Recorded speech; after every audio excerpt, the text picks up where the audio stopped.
Sorry for that. Welcome again, ladies and gentlemen. Welcome to the Closing Acumen. Uh, uh, Love to see you guys. Thank you for tuning in. Hope you had a great weekend. We want to welcome you back to the Closing Acumen. The others will be joining us soon. Uh, uh, so we'd like to welcome Big Smoke, Gardner Williams. Uh, he said that, hello, please change the show flyer. You're right. I mean, I'm not in the IT to do it. The people that are there will do it soon. We are working on it, and hopefully it will be changed soon. Miss Susan Pay, hi there, Susan. Welcome. Good to see you. Welcome to the Closing Acumen. CDC Papi, Success Keida for life. He's watching up from Duper Road. Good to see you. Good to see you. Jill J. One Way. Good evening. He's watching from Johnsonville. Welcome. Welcome. Welcome, my friend. Aliyu Kamar. It's good to see you. Good to see you. And good to see everybody. Those of you that are watching by YouTube as well. Welcome to the Closing Acumen. There's a lot happening. I believe there is a breaking news that have come up earlier. We're going to be bringing that to you on the issue of warrant for the arrest of some folks. Uh, so we will ask you to stay tuned. Harris Kamara, great to see you. You can hear me now, Harris. Can you hear me now? So I hope you can hear me, guys. Ali said no sound. Okay, what's going on? You're not hearing me. Okay, let me get out.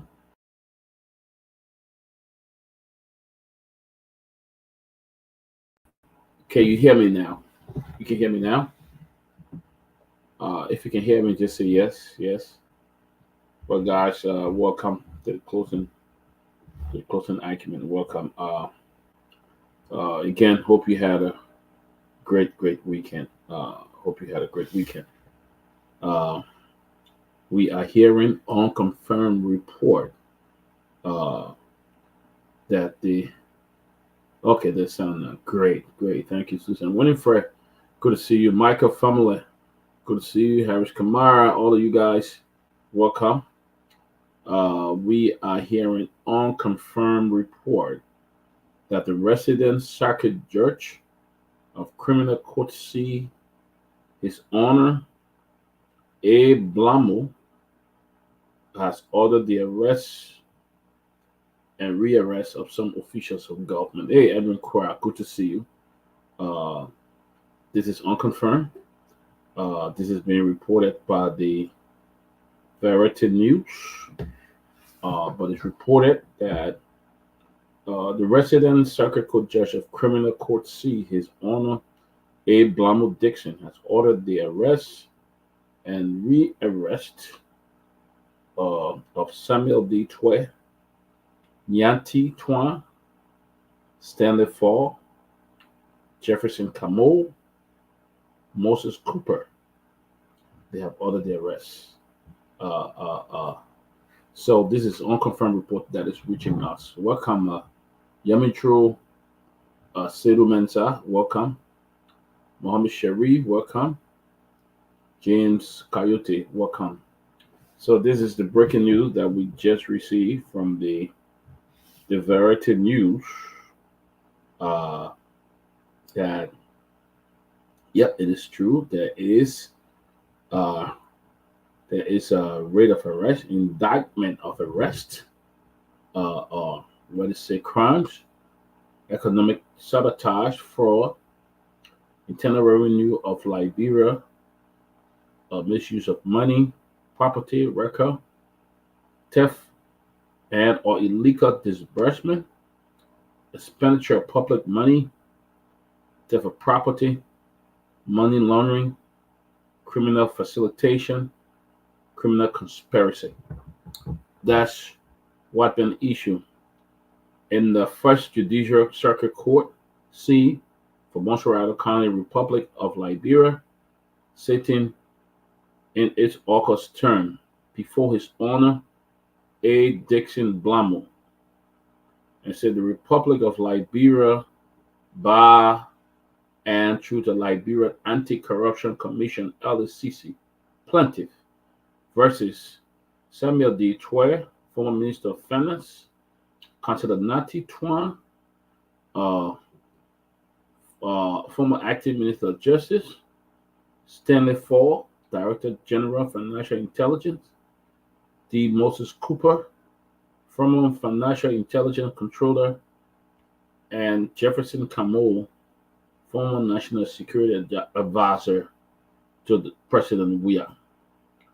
So it says here, Republic of Liberia to Major Austin Sinufa Sheriff, Montserrat County, Republic of Liberia, or his deputy. Greetings.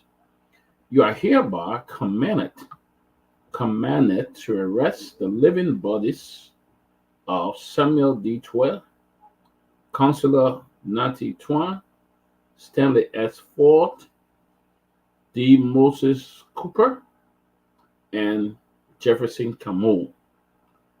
Defendants named in the above entitled cause of action charged with the commission of the above mentioned crimes based upon the indictment prepared against them by the grand jury, duly settled in panel and sworn to inquire in for the people of Montserrat County, the Republic of Liberia, and to forthwith bring them before this honorable court, the First Judicial Circuit Criminal Assessee for Montserrat County, sitting in its August term AD 2024, to answer said charges mentioned supra.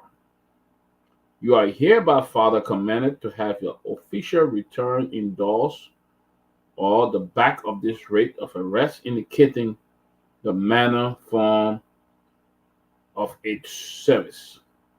And for so doing, this shall constitute your legal and sufficient authority. And have this writ of arrest giving honor my hand and seal of this honorable court this 6th day of August. Actually, it did come up August 6th. But guys, this is the breaking news that we just received from the criminal court seat, Judge Blamo, on the writ of arrest for the individual that we did call. So we'd like to welcome you guys as you make your way. Others will be joining us shortly. Welcome Muhammad Sharif, James Coyote, Harrison Conway, Joe Marcus, Edwin Crowd, the man, Susan Pay, Winifred Smith, Harrison Kamara, CDC, Papisa Seth Keita for Life, Ayu Kamara, John J. Onwe, Big Smoke Good William. Guys, welcome as you make your way. Don't forget, you can do us one favor by sharing this on the Closing Acumen. But that's the news. They have issued the arrest warrant. But let me talk to you about our plan moving forward on September 20th. I believe is next week Friday. Bobby Notch, welcome.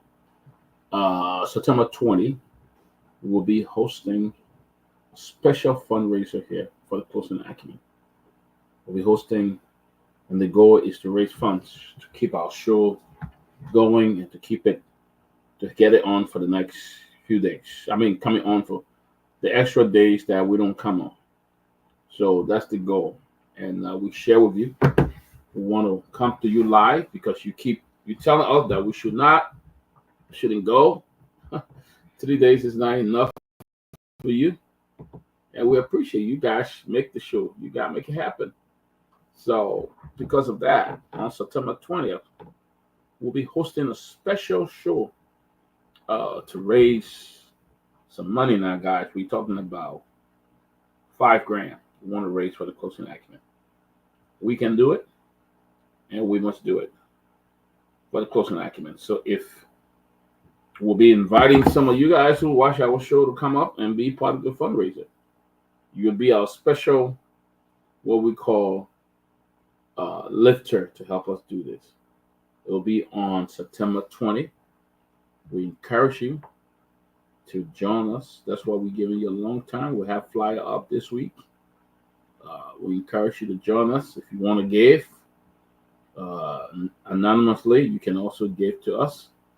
But we want to make that fundraiser a big fundraiser. Today we receive, hey, my brother Mozart Dennis, welcome again, sir. Welcome to the Closing Acumen. This morning we receive a very heartfelt breaking news for one of Liberia's finest journalists, very fine, good man, had a good character, good heart, but he departed this world from us. Fidel Seti. If you know Fidel Seti, he was known to be on the show with our brother Henry Costa. And we understand that Fidel has suffered from some illness and passed. Our hearts, our thoughts and prayers are with him, and pray that his family will be comforted in such a difficult time. We pray that his family will be comforted. What a challenge! What a challenge!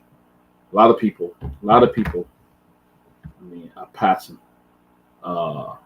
So we just keeping our prayer. Otello Swab, good to see you watching us from New Hope. But it was the passing of our friend and brother Fidel Seti.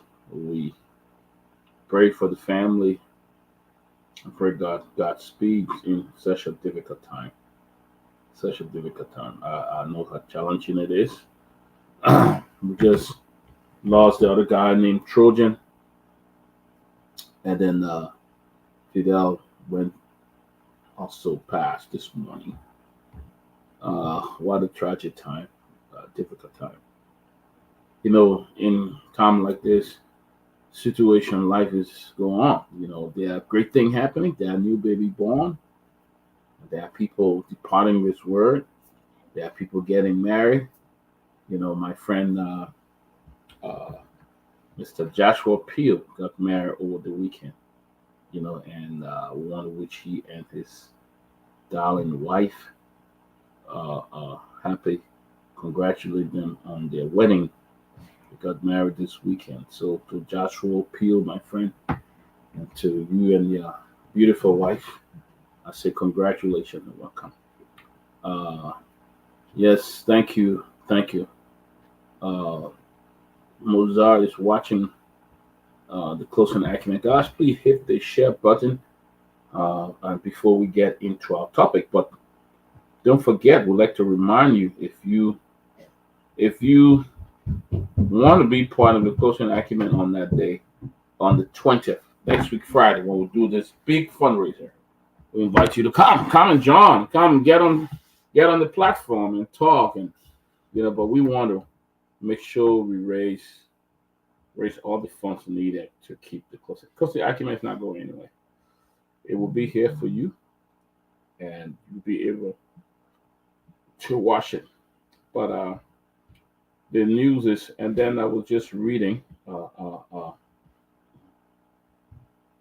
Okay, yes, he can do that. We can bring it on, and we can send him the link, or he can call. In regards to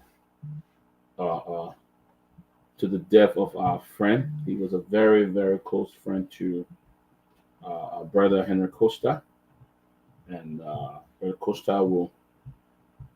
Thank you, Professor. Costa will also be joining us shortly to give a brief tribute to his friend, uh, Fidel City.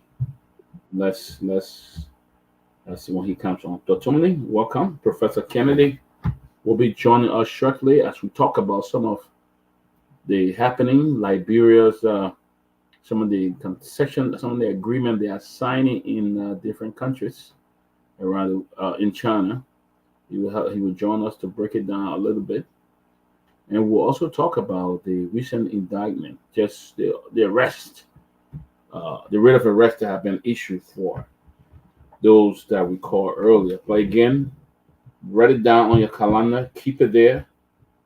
On the 20th of February, the closing acumen will host a special fundraiser for the closing acumen. Closing acumen hosting a fundraiser for the closing acumen. That's what we're going to be doing on the 20th. So we actually giving you 3 weeks to help us do this, and I know you can do it. I know you can do it. You love us, and you love the show. You want to keep the show going. So we ask that you join us. But Tomalin Joy is here. Welcome, Tomalin. Yes, Dr. Peabody, it's a sad day for most of us, especially for those who used to listen to the Costa show. Fidel City, the young man that was introduced to the Liberian public on the Costa show by Heron Costa. And Heron Costa is on the line. He would like to at least pay a tribute or say something about this young man he brought to the Liberian people. Costa, you on live. Thank you very much, my dear friend, and thanks to everyone on. I heard my namesake's voice, and everyone else that's on. I'm not watching now, but I'm I just, it's as you said, it's a terribly sad day. Fidel was an impressive and terrific young man. So full of life, easygoing, charming, brilliant, thoughtful, respectful, and to have lost him at such a tender age is deeply heartbreaking. And I went to see his family today, and I just couldn't hold back the tears, And I knew Fidel from when he was a teenager. Really, when he was a kid. Actually, we were at Lot Kerry together. He was many years my junior, and I was actually classmates with his elder cousins. And but I always, back early on, we knew the potential Fidel had. He was a smart young man, very well spoken, and he focused a lot on honing his talent. So when I started Voice FM in 2014, I brought Fidel on as a member of my news team. We had a news department, and Fidel, I believe was our news director. And then my first co-host left, Woods Yunton. I believe it was in 2016 or thereabouts. So Fidel took over and became my co-host. He stayed on until 2019. And even when he left the show, Fidel was still kind of with us. Every time we had some sort of jingle to produce for a client, a customer, I would always ask Fidel to do it for us, and he had moved on. He was with the AME University as the head of external relations, but he was still part of our family, and I watched as Fidel blossom into this promising, enterprising young man. He took a wife. He had a baby, and I was so proud of him, and for us to have lost him at this when he was trying to really make a family and make a real impact in this world is very, very sad.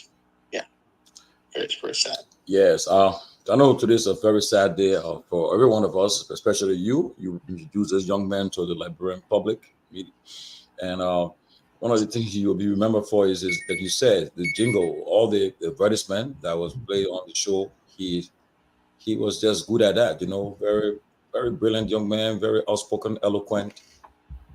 Um, he, like you said, he was so young, so much young age. He just left us, and he was still. He was always supportive of anything people was doing, especially when it comes to media. So I don't know, but it's sad for you. So we just want to say our prayers with his family and to you who brought him to this public. And we are out of words right now. Peabody? Yes, Henry, namesake, I want to firstly express my sincere condolences. I did follow you and Fidel when you guys had the show, and you guys really worked great together. He was always in the back. I still remember that famous name, Fidel, Fidel, Fidel, coming, Fidel. What do you say about that? But namesake, what I want to ask you for about Mr. Costa, how do you want Fidel to be remembered? Yeah. How can the Liberian people, how can we remember Fidel today?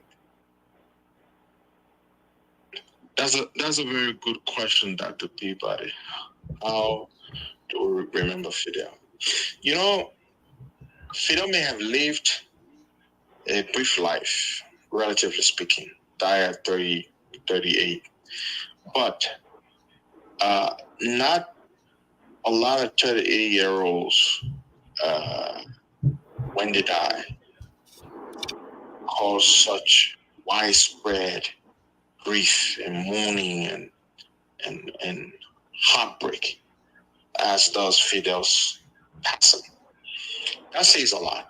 It goes to show that he really did make an impact. People came to admire him.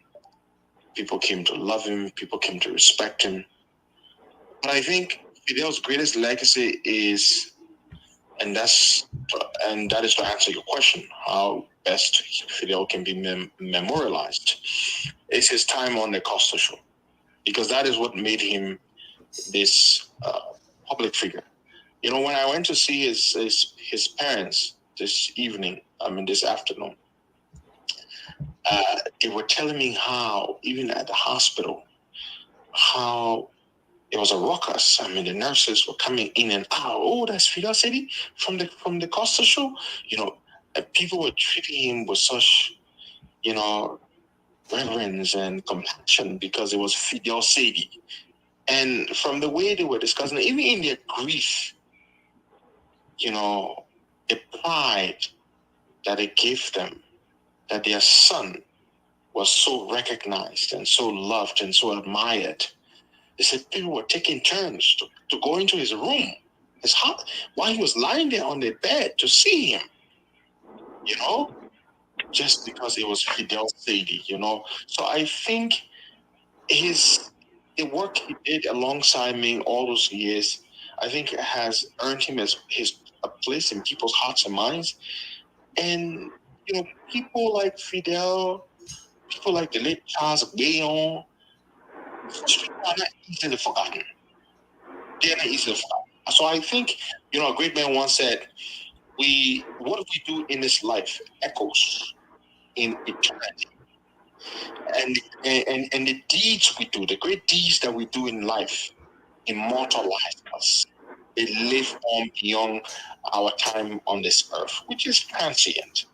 And so I think that's how best Fidel will be remembered. His sharp-witted mind, his he was a patriot. He was a soldier, and a great soldier, howbeit very young, has fought, and he will be dearly missed.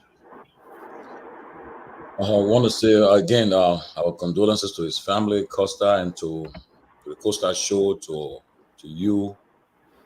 And in fact, I know somebody who just joined, Professor Kennedy. He just came on, and all of you guys used to be with Fidel on the show, I think, at one point in time. Maybe he want to say something to you before you leave us. Professor Kennedy, Costa is on the phone. Yeah, man.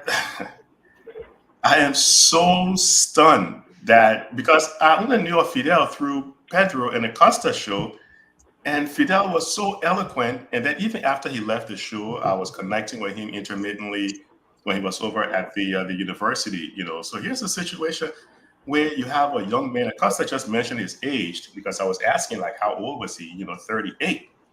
That is way too young, right? That is way too young because this is the point in time when you have someone who touched the hearts of so many people. I always used to enjoy, like Fidel would take his position on the Costa show. There would be a little bit of, not necessarily agreeing with everything Costa is saying. It would go back and forth. And it create that atmosphere in the program where you can disagree and you can also agree on certain things. So Fidel was a highly intelligent young man.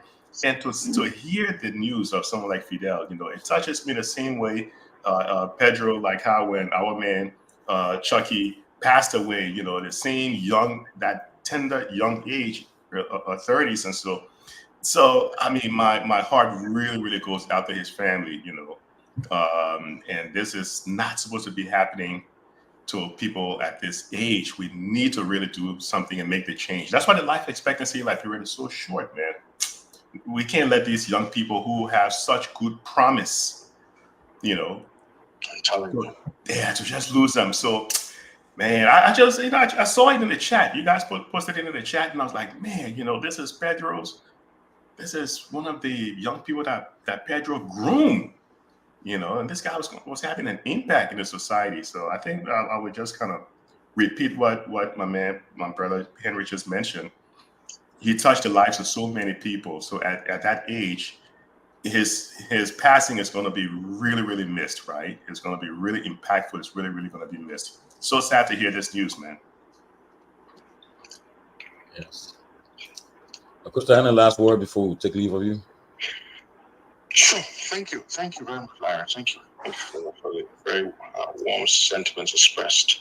So I'm thinking I'm going to be hosting a special edition of the Costa Show in Fidel's memory. Wow. It's going to be a one-off, and I'm thinking sometime this week. We're going to come on and we're going to play the theme song and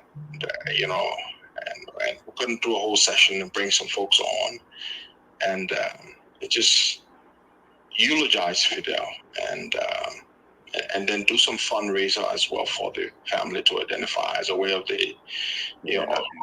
identifying with the family. So we're going to do that.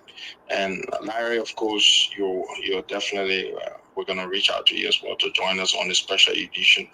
Absolutely. So, so we're gonna do that. And of course, I have a little bit of a nostalgia for the mic, of course. I'm relishing the prospect of taking a dip in the pool and jumping right back out. All right, guys, thank you so much. That's a breaking news. Thanks, Pedro. That show comes on this week. At least Fidel bringing you up. The details. Okay, bro. Fidel deserves that. Yes. Yeah. Thanks for doing it, Pedro. Okay. That'll be great, man. That'll be really great. Yes, guys. That's the situation. That's that. How do you call him? George Winner. He wrote something today that was a glowing tribute to these guys. He talked about Mamadi Diakate, Zenu, Miller, Trojan, Kazulu, and Fidel City. All meet in heaven, in heavenly realm, and you envision a radio station, a sanctuary where the air will vibrate on told stories of divine wisdom. That was a good. I want you guys to visit his page. It's a glowing tribute. He's for young men, for young promising journalists that just left. That was so early. But just pray that their legacy will continue to be fetched by everyone, and the short time they had on earth, the impact they made will always be remembered. Let's continue to pray for good health for everyone and our health system. Just pray that all will be well. One of these days that you can go to the hospital and come out, no matter the kind of illness, whatever the case, you'll be able to survive it. But our thoughts and prayers to the family, and we pray that young Fidel soul will rest in peace. Yeah. It's sad, really sad, and as well, I join everybody else in my thoughts and prayers with him, the family as well, for such a young man. And like Professor Kennedy said, our country, very young, promising people would just see the demise like that. I mean, I know health and healthcare is a major issue. And for that reason, if they can travel somewhere else, definitely it's almost a challenge of living, making it through the challenges. And it's really sad. It's really sad because I know, like Trojan and Fidel, I'm sure if we had the healthcare in our country, those guys would have detected what was wrong for a long time, a long time ago. But we don't have it. So it's almost by the grace and mercy of God that people are living and dealing with healthcare. Our healthcare situation is just a challenge, seriously, in Liberia, and it will continue to be like that. And we just hope for the best. But our thoughts and prayers and best wishes with his family as well. And this is why, like President Biden said, show me your budget and I'll tell you your priorities, right? Yeah. Because you look at the budget and you see people are fussing and doing all this nonsense over expensive cars for governmental officials. Mm-hmm. When the government officials get sick, they fly out of the country. They go to Right. Ghana, they go to Morocco, they come to the US or Europe. Right. And then you leave the people then home. You don't use the same healthcare system that you are in charge of. You don't use it. You're in charge of that healthcare system, but you don't use it. And then you leave the people who can buy the $5,000 plane ticket or so to stay there and deal with that, right? Yep. And these are the people that resources and taxes you're using. Right. And this happens time and time again. Like my man, the chief was just saying, and you were saying as well, Doc. Look at the names, man. Mama Didi Akate, there are people over there who used to argue for the government at one time, like Lawrence Randall. You look at these people, and they're young, in their 30s, prime of life. That's when we're using them. Why? We just don't invest in the healthcare sector. We just don't do it. So we got to change the priorities in our country, man. It has to be something that will motivate the leaders to pay close attention to investing in our healthcare. Something. Exactly. Eventually this thing is going to boil over, and somebody one day is going to say, "Look, enough is enough," because we can't keep moving in this direction. Professor Kennedy, even though you are panelist about today, I think we're treated as a guest today. We want you to really want to tell us about this. But before we do that, we'll let Togar weigh in about on Fidel passing too. But in the meantime, be thinking about this whole trip to China, the benefits for Liberia. I'm already pissed off. If you don't pass it, you bring that thing up now. You just want me to get loose. You're asking for it. When Togar gave his thoughts about Fidel, to talk about the China trip, because I know these are things that you do with in your daily life, your daily career, because people are confused. People giving the understanding about memorandum of commitment, memorandum of understanding, memorandum of. I'm sure at least you will help us to, as the Liberian people, understand what it's all about and whether there's some goodies there for us. But Togar, I know you know Fidel, so just say your short thing about Fidel before we move to Professor Kennedy to get us started. Yes, thank you, man. So let me say greetings to everybody. Yeah. So the media community is bereaved today. We lost a very phenomenal guy, Fidel City.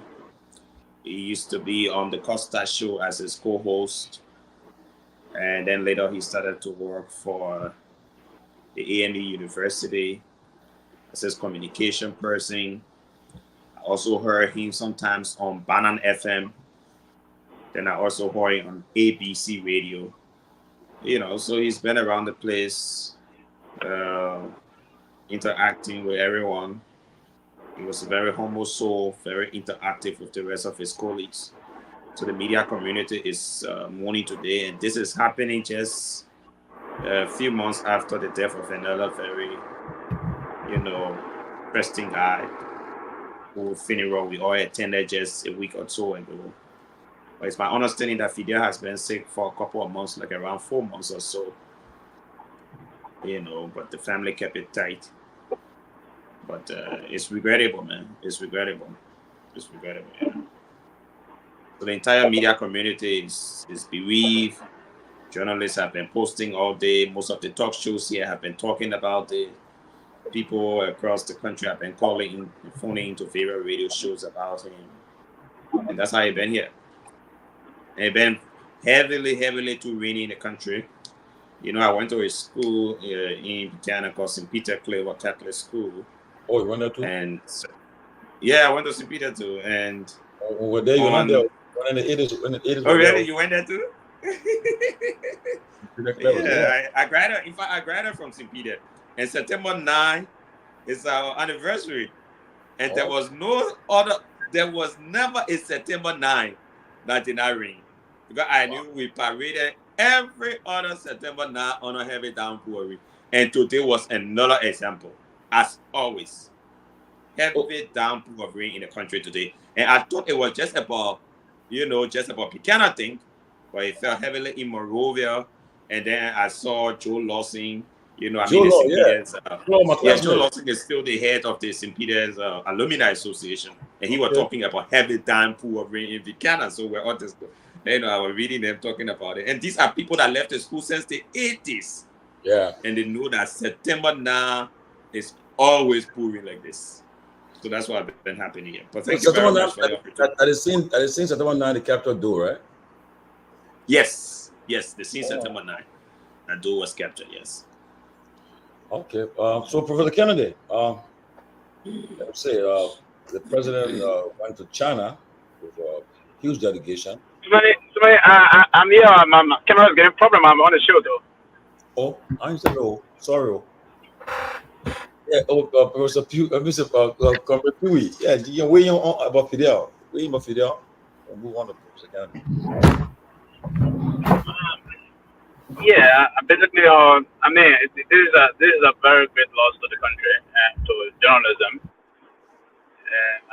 He was a very cool young man, and Costa said all. So basically, what I would say is a very. I hope that his legacy will endure, and we just have to maintain the process of promoting his legacy and recall most of the things he did in academia, where he ended his basically, and then from there journalism.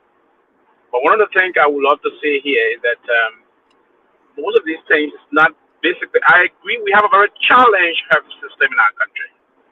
But it's not all about most of the folks that were trapped today and unfortunately they died. It's about the system.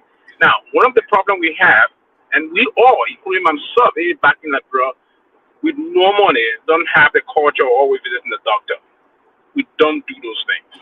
And I think we will have to now begin the process about trying to introduce this system about frequently trying to visit doctor. Even if you see JFK, sometimes they will detect some things. They will detect some things. I agree. I'm not saying it's good. It's a very challenging system. Our health system is very challenged. It is. But it's a process that we normally don't try to do. And again, I just talked to even correct MC. They said Lauren Rana did not die in Liberia. Unfortunately, his demise, he died right here in America. So some of these things, I agree our system is challenged. But again, we will have to just practice this culture about trying to visit doctors and trying to detect most of those things at a very early stage where it can be combated. We have millions of Liberians. We have found that most of our time we spend in Liberia. Sometimes we feel this way. We see the doctors. We have good doctors. Despite the system is challenged. We have some of the best doctors in Monrovia, in the country, across the country. If these things are detected early, I want to believe believe that there can be some intervention. If there's a need for referral, then those doctors would do the appropriate thing to do that. So I think it's unfortunate. This is a very devastating hit on the media community and the young people in the country, because it's too reverberated at the time in the country in terms of our country democracy and the social cycle. But it's quite unfortunate that he met his untimely demise at this time. Sometimes it's just a general portrait of the particular Liberian men. We should learn now to visit the doctors and see the little thing we can do. Yeah, so I mean, just that part of it. I'm looking forward to soon be some. We're in heavily on this China issue. I believe last time there was some benefit. They will spend most of my time as to reviewing the public policy agenda and what the focus is about. So yeah, Liberia started benefiting already from the Friendly Nation Transport Agreement. So there's going to be a lot of benefits coming up from mostly from the focus. If the Chinese are very focused on that, but I'm waiting to weigh in later on as we move on to the country. And also one of my icon actors that I follow very deeply with the deep voice, with the booming voice, the actor in Coming to America, the King of Zamuza, just died at the age of 93 or so, and someone that I really follow deeply. So I mean, we look forward to going along the show. Thank you. Okay, thank you, Sylvester Pewee. Professor Kennedy, it's good to see you again. And there's a trending news all over the country about the trip that was made to China. One of the news executive mansion reported that Liberia signed a $100 million project on road financing and infrastructure development in Beijing on the margins of the Forum on Africa-China Cooperation. They also said Liberia signs a $2 billion memorandum of commitment for the development of an oil refinery in Buchanan, Grand Bassa County on the margins of the Forum on China-Africa Cooperation in Beijing. They also said that President Boakai and President Xi Jinping had bilateral talks in Beijing. And President Boakai also visited the city of Shenzhen, the economic zone and technological hub in China. And lastly, the president he visited the tech giant of Hawaii and witnessed the signing of 2 MOUs for major digital programs with LTA and MOPT. Tell us, man, help us break down all of these signings. I know people, I mean, most people are excited that the goodies are coming to Liberia. We're going to get a lot of jobs. Our country is going to open up and $3 billion in our economy for development and infrastructure. I mean, a lot of good things we're hearing. So help us to understand. Maybe we can separate or we should take a pause. So let's break it down. But real quick, Pewee, even though Lawrence Randall passed away in Liberia, the U.S., by the time he got there, he was very sick. The same thing happened to the former public works minister. By the time they leave the country to go for treatment, it's too late. Over 12 African presidents have died in hospitals in Europe. By the time they get there, it's too late. The problem is the local system is not developed to treat them. By the time they rush for treatment, it is way too late. So the underlying issue is the healthcare system in Liberia. We need to focus on that. But let me say this. Memorandum of understanding, memorandum of commitment, they're like toilet paper. They're meaningless until you actually have a contract, because it's not a contract where you can hold someone's feet to the fire in court and get paid for it. Here's the thing that people need to realize. If you look back over the past 40 years, Liberia have signed a bunch of memorandum of understanding. How is that working so far? It's meaningless, because since the early 80s, the income per person in Liberia has only increased about $300 to $400, whereas other countries that have made better use of their resources, their income has grown 1,000%. If you look at places like Botswana, places like Kenya, Rwanda, all those other countries, the income have increased. Memorandum of understanding is just saying, oh, you know something? I'm going to work alongside you, Pewee. I'm going to work alongside you, Chief. It's not a contract. Guess what makes it even worse? Guess what they're not telling you? What are the concessions that they're going. Well, first of all, you need to understand nothing is free, right? There's no such thing as a free good. There's going to be something in it for China. That something is going to be concession. What is this? What are the concessions that we're going to give up to get this money that China is promising? China is promising that they're going to give this money, but they're going to get something in return. It is concession. What is the concession? Anybody know? We don't know yet. Stop dancing around when you don't even know if you're going to be giving up your firstborn for a little penny of change. Let me tell you why this is so silly. If you look around Africa, we have a lot of resources. Look at the Democratic Republic of the Congo. We have a resource in there that is in every smartphone on the planet. HPX, for example, was promising about 500 million in development for Liberia and promising to give Guinea, I think maybe like around $700 to $800 million or so. But you know how much HPX is going to make for the concession they have in Guinea? When you do the math on how much the price of iron ore, HPX is going to pull about 10 billion.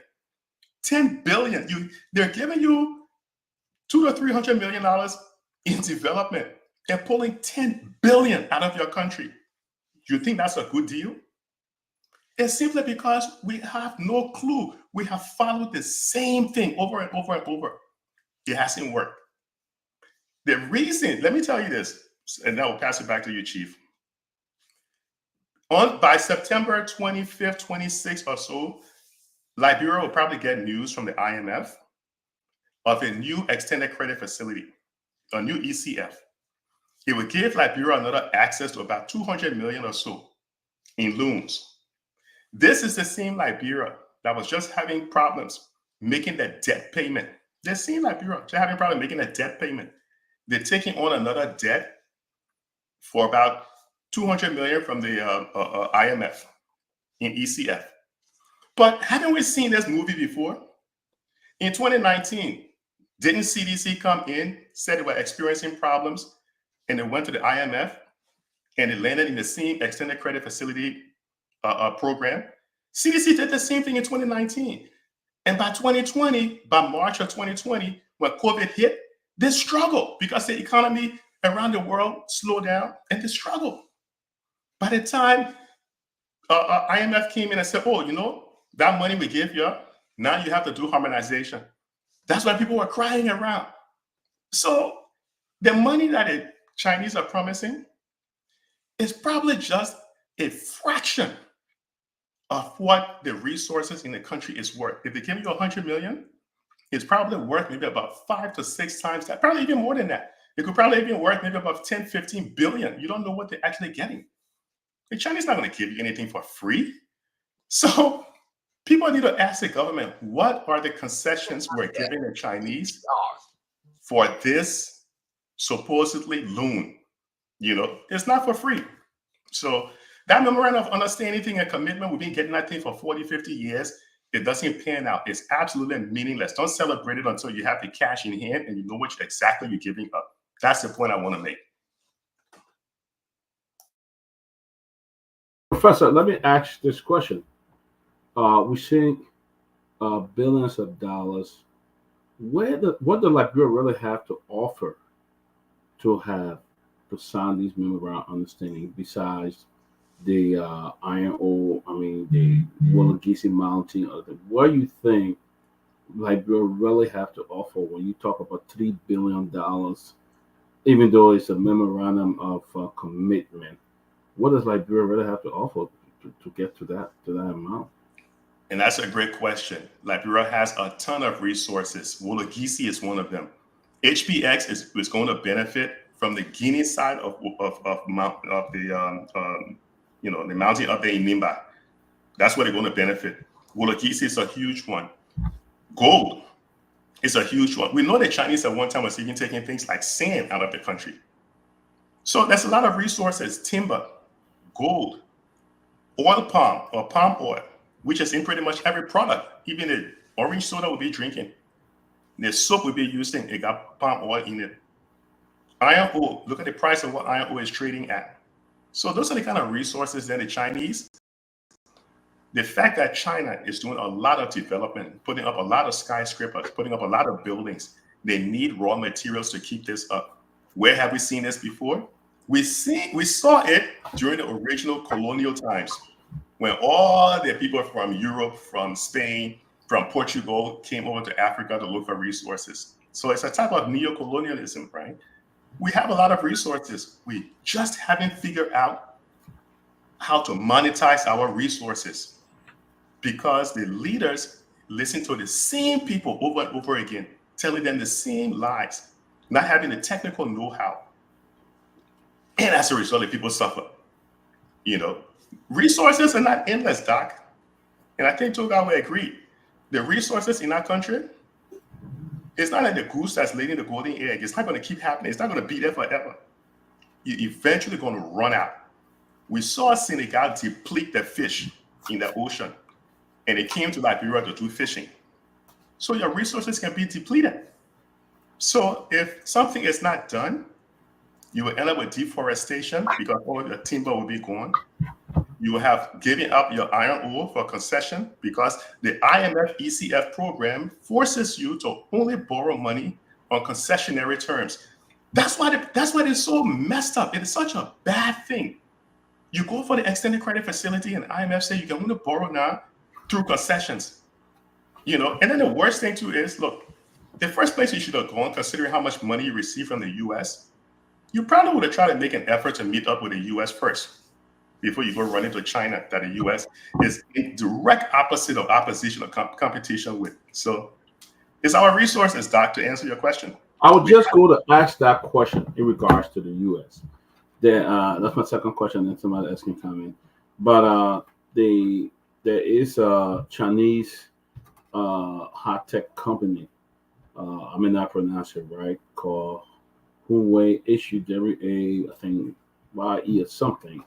And they said that the U.S. government have warned people about doing business with this company. The U.S. government, they are a Chinese intelligence or security company, a high-tech company. But I see that the Liberian government have signed a couple of memoranda of commitment with these people. They have signed, different stuff. What do you think would be the United States reaction to Liberia and signing contract with this very company that U.S. have warned folks that not to do business with and all of that? Huawei, I think Huawei is officially banned in the U.S. There's a reason why Huawei do not do business in the U.S., right? And then to see that you're having these type of meetings with Huawei and not understanding the geopolitical implication of doing business with them, somebody is just not giving you the right advice. You're not getting the right advice. There are so many other high-tech companies you can bring over to Liberia, but Huawei is not one of them for good reasons. Just how the U.S. is concerned about certain social media platforms that can be used to influence the elections or something that is controlled by the Chinese government. You don't want to be doing business with people that the U.S. is in direct opposite of, because you get on the U.S. bad side, your 150 to 200 million you're receiving in grants, it may go away. And some people are saying, look, hey, we haven't benefited anything from the U.S. sending us this money. That's because you haven't really looked at the data. You really have not looked at the data when you say that. Because what is your contention? Go to China. China doesn't care much about human rights. China does not care a whole lot about human rights. And if you look at Chinese human rights record, it's not the best. There's a reason why executives, like when we travel, we were giving way back then, we were giving something called, it was a phone made by a company called Research in Motion. You may know it as BlackBerry. The reason why we had BlackBerry when it first came out is because the Chinese and the Saudis couldn't hack into BlackBerry to eavesdrop on executives' conversations or U.S. government official conversations. The Chinese spy on all of their citizens. So the human rights record is not the best in the world, and I don't think that I would want to, if I'm in a leadership position in Liberia, to be doing business with China right now. Doesn't mean that, hey, we can't, trade, but they're not going to be my first option when it comes to developing my country and my economy. They're not going to be my first option. So in reality, so what is really what's really coming back home? What's really the delegation bringing back home? What really You're coming coming back? back with a piece of paper that if you really jam, you can go in the toilet and you can use it. It's gonna be worthless, Chief. It's gonna be meaningless. You're not coming back. We've seen this thing. You're not coming back with a piece of paper saying there's a commitment in place. But what you need to see, what are we giving up? Nothing is free, Chief. Nothing is free. What are the concessions we're giving up? You know, Chief, we can sign a memorandum of understanding that put in place the rules of engagement. That's fine.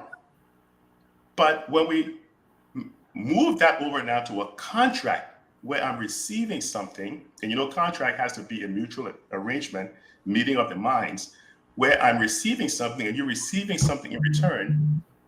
Let's look at the fine print in that contract. What are the concessions Liberia is giving up? That is the one thing I would be really, really concerned. And that's what the people should be asking.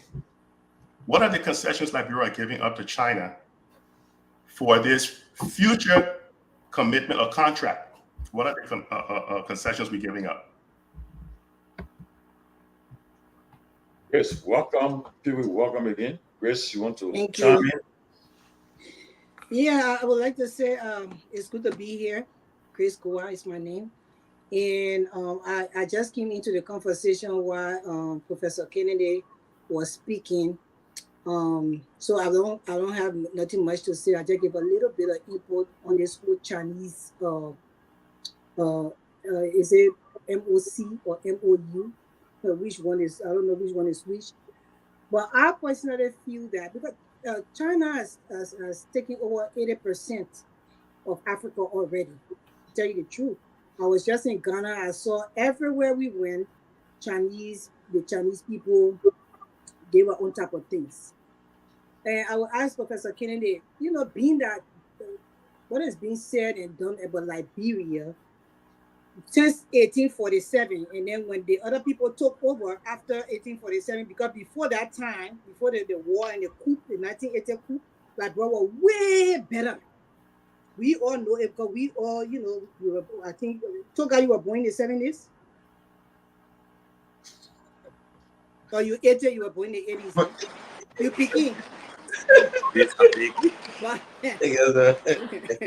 We who were born in the 70s and we fought ourselves by 1983 that we were better here. Look, Liberia were way better. And then because of greed and hate, tribalism, all kinds of things. When other people felt that other people should be responsible for them. Oh, the people need to be responsible. They need to do this for us. And they took over this country and destroyed the country to the core. America has been sending money to these corrupt politicians, corrupt to the core, that they are so greedy for money and they're so mean and evil. They will take this money and use it for them, their family's money.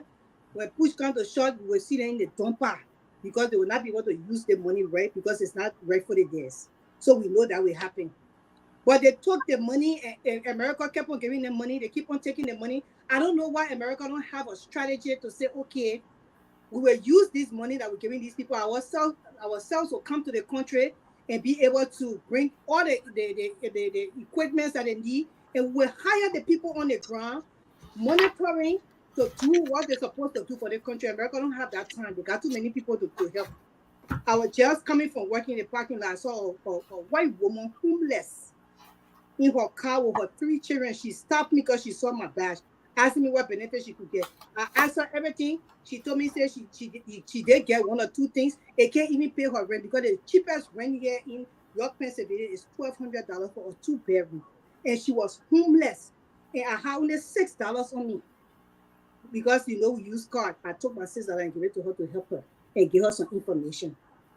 But I say this to say that our people, they are greedy, they are evil, they won't know what to do with this money. America been giving them the money for send her was support. Yet right now the Chief Justice, the kind of money she's making, say people in America here, that Chief Justice, he be making that kind of money for a poor country. So we want the Chinese then to come. Seriously. If we want the Chinese, they should enter this country, do that like they did Ghana and the rest of the places. They get $10 billion credit line. Get a Liberia credit line or get in the money to come there and get in a credit line. Bring the equipment in the country. Do the work for the job. They did the Coastal Highway. I know that was the Peabody Chinese. And the SKG sports complex was supposed to be Togar sports complex, but when the man took over, he put it in your knee. That the kind of thing they do, they steal your work. So, you know, we want the Chinese to come.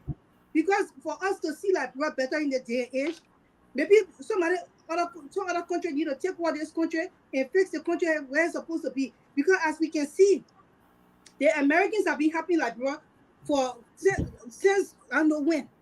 And Liberians themselves have not done nothing but steal and kill each other and get a high paid, certain group of people get hundreds of thousands of dollars, and the people who do the actual work get $115 to go home, and their children's school fee got $375 a year. So to me, I don't know. I know where you're coming from when you say, oh, you know, Liberians should be careful and this and that. But at this point in time, we don't have no choice. The Chinese people, you're hearing me, you please come. Just hurry up.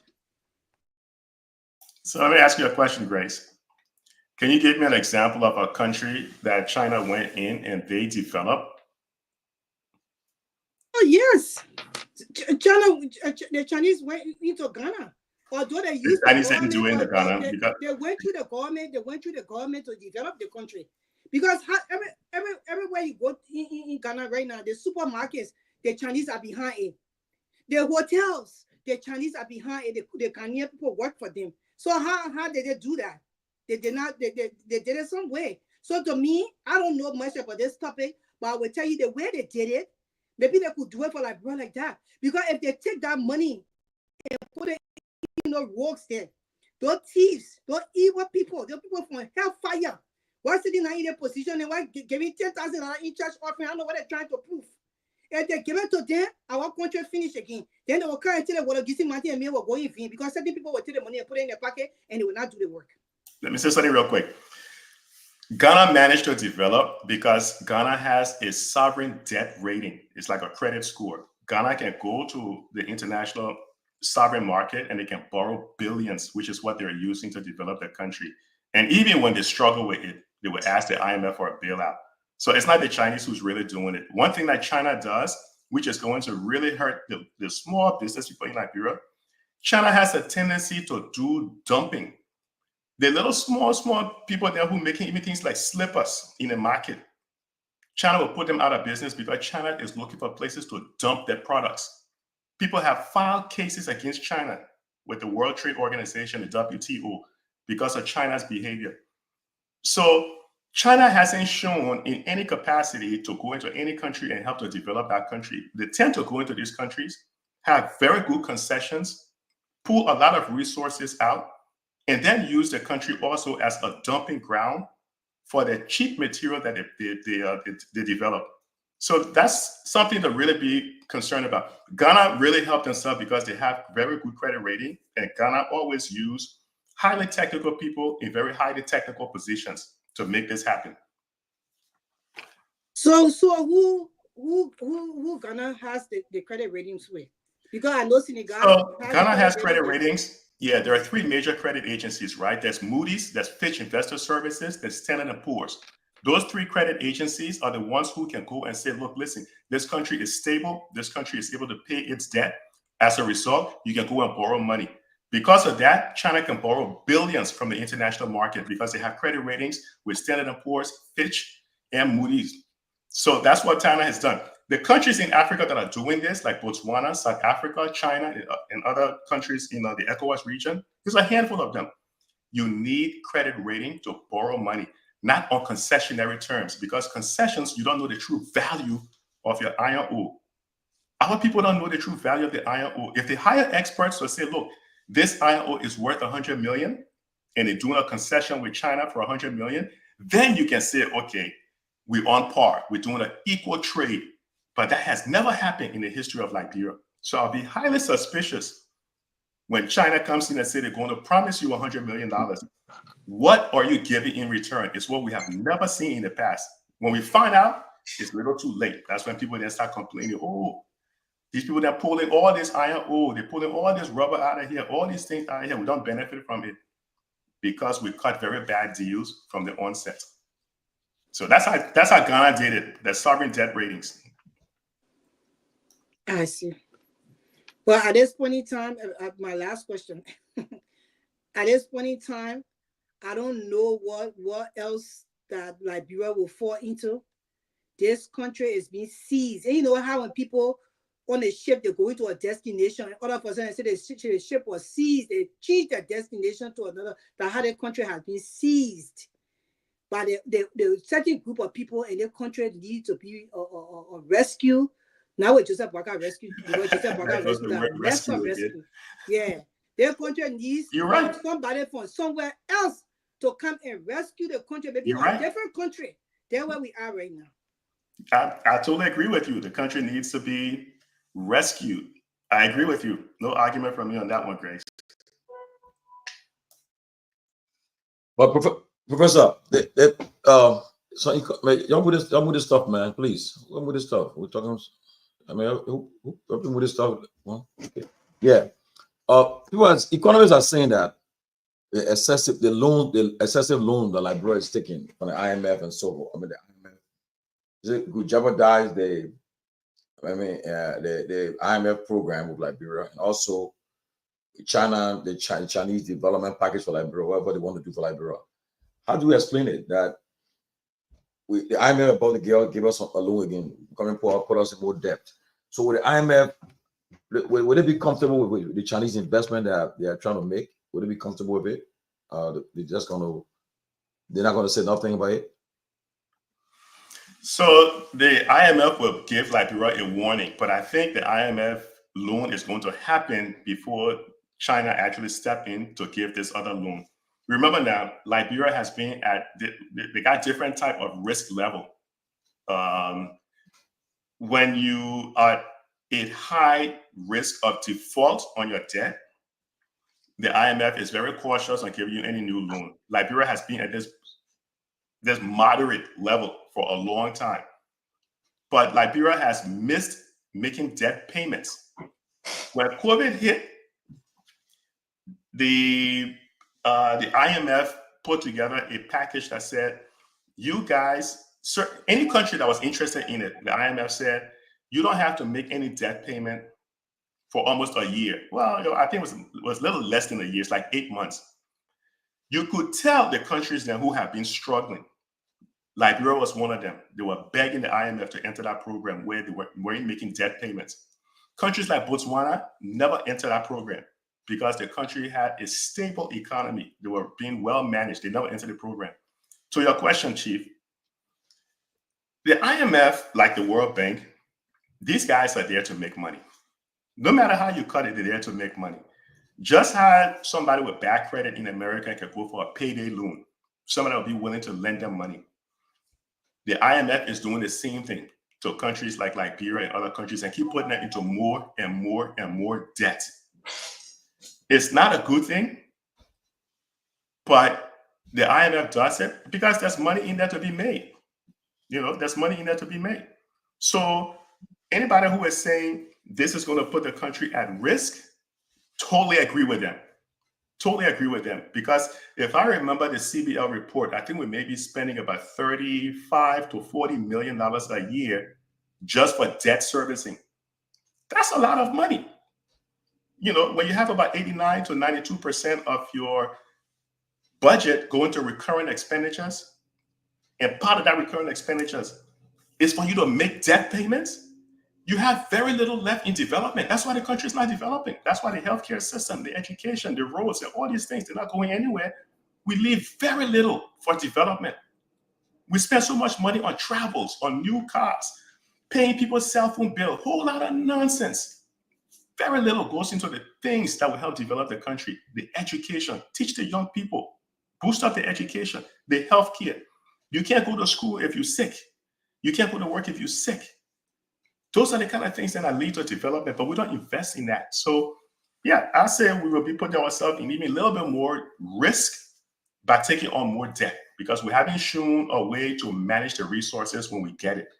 It's It's just a revolving door, man. It's the same cycle. Year after year after year, we go through the same thing with no chance of really growing. Liberia is still a top 10 poor country in the world.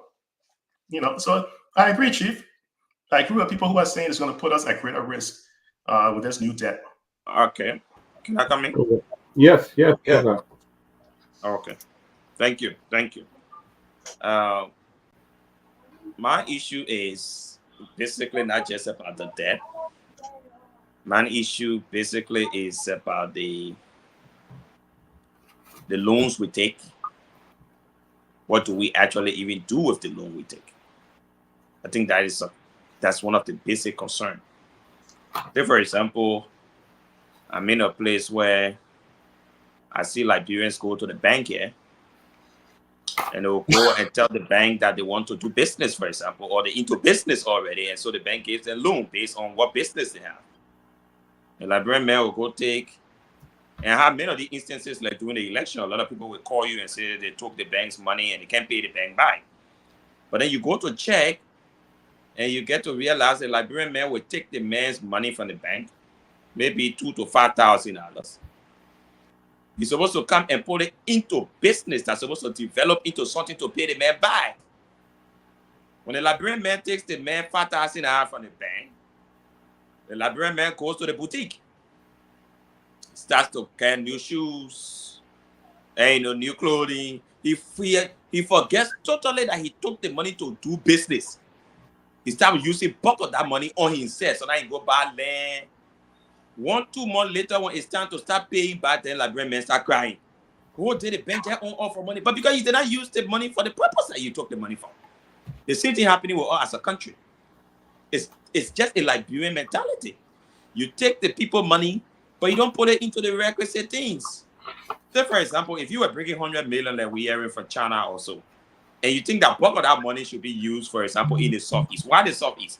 You want to open the road in the Southeast because you know there will be goods and services coming along that route. You can put a toll to it. You'll be raising money from there. There will be a lot of companies that want to venture to do business in Liberia. The cost is even very high. I don't blame some of these companies.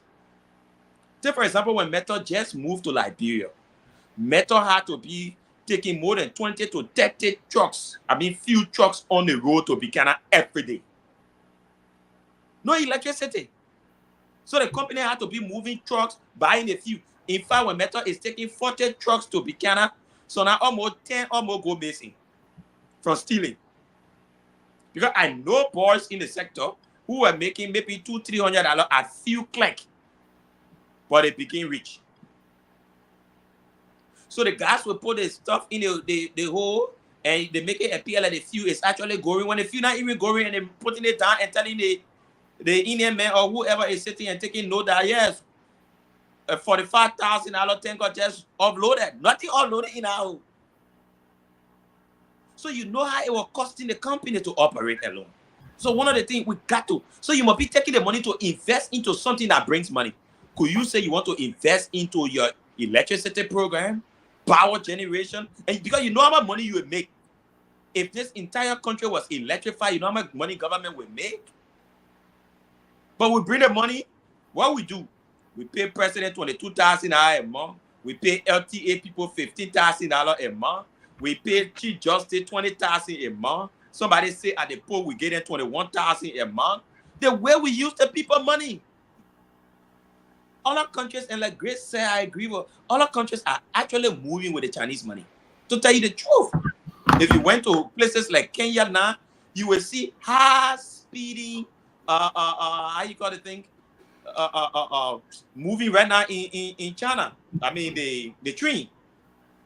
That's something I would say our children will not see yet in generations. We might not even see a train moving, the one that can carry passengers. The only train our children see in Liberia is the one that can carry the iron ore. We're not going to see the one for transportation. Right now, the people are using that in Kenya. I slept in a hotel in Ethiopia built by the Chinese strictly for the Ethiopian government. That's Khaled. In fact, I'm told that even the people airstrip built by the Chinese. So people are utilizing the Chinese money and doing serious development. Seriously. But they're using it for serious things.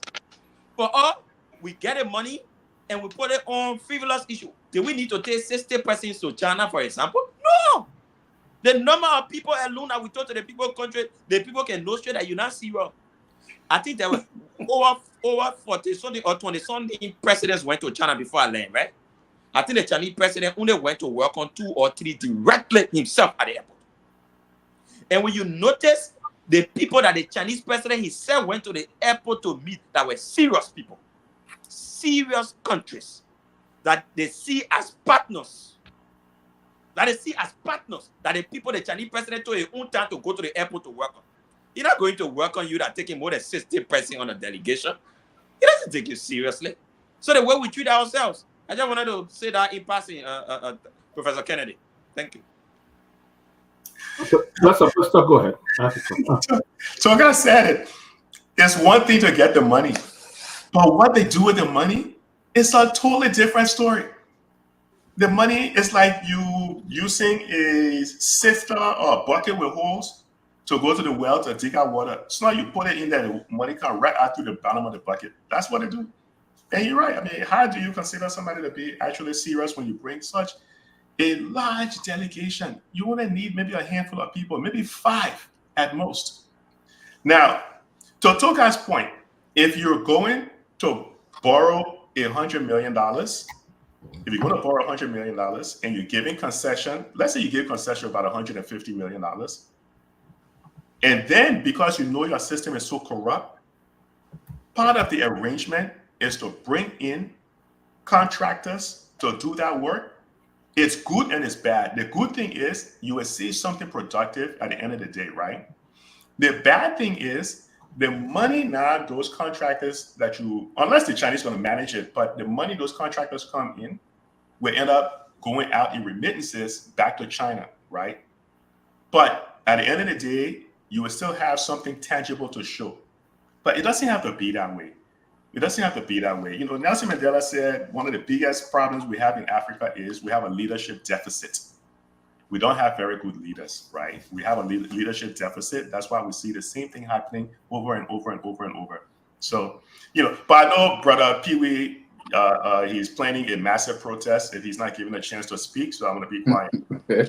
No, I'm not protesting. Lofa saying that. People say the Chinese way. People are supporting the fact that Boga in China is trade was successful. So you come from a different perspective. You know, not necessarily, but again, that's good. Professor, I'm not. It's Lofa that is trying to encourage me to protest, and I say, no, I'm not. I'm leaving. I'm not going to protest. Yeah, okay. But Lofa brother trying to push me to protest. I say, no, I'm not. I'm not going to go out and you know that Togar and let the protest issue. You hear it from your and all. So China Union, how many money invest in Liberia? How many jobs they are creating?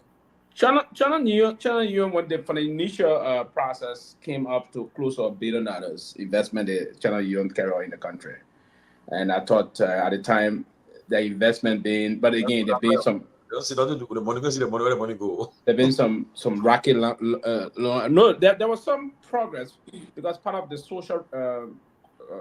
Responsibility of the company at the time when it came in, Madam Salif insisted that it was part of the plan that the Kakata Bomb role should be done, and they did that role. There was some process in bomb mine having the surface streets of bomb mine they paved also. China, they did that through SICO because we have 2 major Chinese construction companies in the country, Chico and SICO. Right, so that was the process there. But Togar, quickly to your point about who the Chinese president met. You know, in diplomacy is about reciprocity and the issue about record building issue in diplomacy. Now, if you go back to the process about what the Chinese leader will focus on certain country, is on the basis of the cordiality and the rapprochement between the 2 countries. Now, Liberia, we were to China before. And we betrayed the relationship. So they will consider you on the Netherlands. That diplomacy, the Chinese don't play with that, right? We had this one China policy before, and we divorced the one China policy and went back to Taiwan, right? The only reason why we went to Taiwan, and China don't take that lightly, right? The reason that we came back we metamorphosed quickly, and there were some changes, and we came back to the relationship, and we left from Taiwan again. We came back to the one China policy. Samuel Doe, Charles Taylor did that. Charles Taylor went to the Taiwan, but immediately when the war was really raging in 2003, he felt that China would have saved him when there was a lot of threat coming from the USA when Bush told him to leave and leave now. So he capitulated and went back to China, where he severed the relationship. But again, China would not take those kind of thing lightly, because if you have a relationship with them, you do this, you fumble, and it's part of the reason why. So they got consistent country to look at, and that's part of the reason why you see they're doing a lot of investment in places like Ethiopia, in the Zambia, in Rwanda and other countries. If you tie the line there about, so you have to take that into consideration. And that's one of the reasons why every Liberian president will always not say we are committed to the one China policy, because we try to rekindle the relationship that, because the Chinese did a lot of work for us. The Samuel Kayando's food complex, right? It's the Chinese. It's because of our relationship, bilateral relationship, the Chinese that did the Samuel Kayando's food complex, the rest of that. Now, I'm not really, as Tumani was saying just now, I'm not really one person that believes that the trip is 100% successful. And I agree with what the professor was saying in terms of those. Now, what commitment are we making to the Chinese in terms of those major issues? Are we committing that we're getting water gizi? What's the term of giving water gizi to the Chinese? We have to come back, and I agree with him, the professor, 100% on this one. That we have to agree as a government, we have to be very open-minded and plan strategically to understand what we're going to do, because we cannot commit more than what they're going to give us. If that is done, then I mean, the future ahead of us will be very bleak and doomed for the generation to come. And this is, quite frankly, as leaders of our country, we all that got stick in the country, we should begin the process now. Asking very hard caution to those that are crafting the state policy on our behalf to tell us what is unfolding. Now, there was certain area that I just wanted to intended to put some clarification into it on this forecast process in terms of the maritime transport agreement. I think it was highlighted here on the fee here, and that's a major agreement basically on behalf of the country. We signed that agreement first in the beginning of 2015 when Bianca Zeddy was there. The Chinese, those of the Chinese don't benefit from that agreement heavily. We benefit very well. It increased our maritime revenue by almost 35 to 40%. Because all of the vessels that are carrying our flag, the Liberian flag, whenever they hit into China, because a lot of vessels that carry the Liberian flag do business in China. That's one of the major things, do business in China. So whenever they are in China, that favor agreement will come for us, and then that's going to be a plus. Instead of those vessels paying hundreds of thousands of dollars that will be against our revenue process, it will not come in our favor. So that's one of the very strategic process.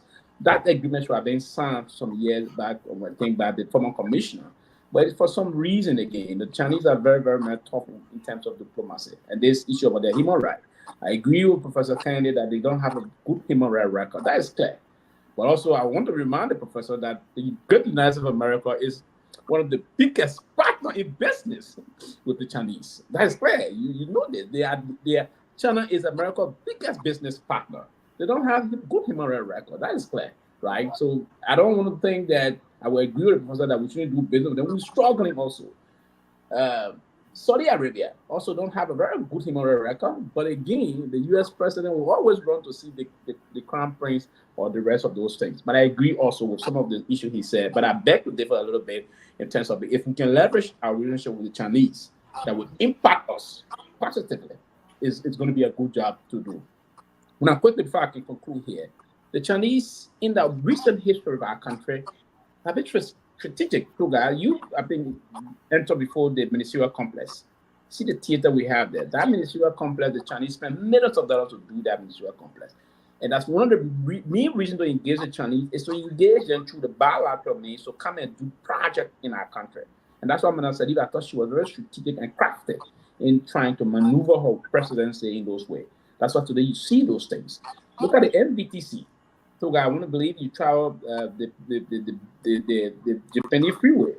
The NBTC, there's a project, there's an investment of $10 million to build state-of-the-art TVEC center at the NBTC. That was done through a bilateral made by the Chinese, $10 million. The ministerial complex, I will go and need them. There are other major interventions. Look at the Tapeta. Is it the Tapeta Memorial Hospital? The 100-bedroom state-of-the-art hospital in Niba County. It was built by the Chinese. So we can leverage our diplomatic tie with the Chinese. It's successful for some time. We've maintained the one China policy from 2003 to now. And I think we are on course to maintain that. The fact that the president and the Chinese leader, Xi Jinping, met, there was some deep bilateral discussion. I will encourage the government to maintain safe relationship with the Chinese. The Chinese, they believe and they declare on this issue. The Chinese foreign policy instrument is like us. And our major foreign policy pillar is this doctrine of non-interference. And that's what angered the Chinese when we voted against them on the issue of the human rights record.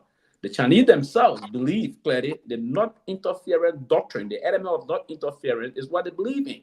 They don't interfere in your domestic affairs. They believe no other country should interfere in their domestic affairs. They got 1.2 billion people. They believe they will manage their people. People should not talk about how they treat the how they call it Muslim Chinese, how they call it, what the name of them.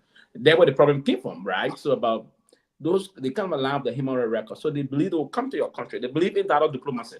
The Chinese believe in clear dialogue diplomacy. If we leverage this process of dialogue diplomacy on the line about what the Chinese are going to do, we very much want to embrace those tendencies. But the 3-point-something billion process about the company that's supposed to come and invest in the country, we need more caution. We need to ask more questions there. We need answers, appropriate answers to the people of Liberia so we can move through. But there are good benefits on this trip, I believe, for now, from the maritime program, from the port, from the national port side of it.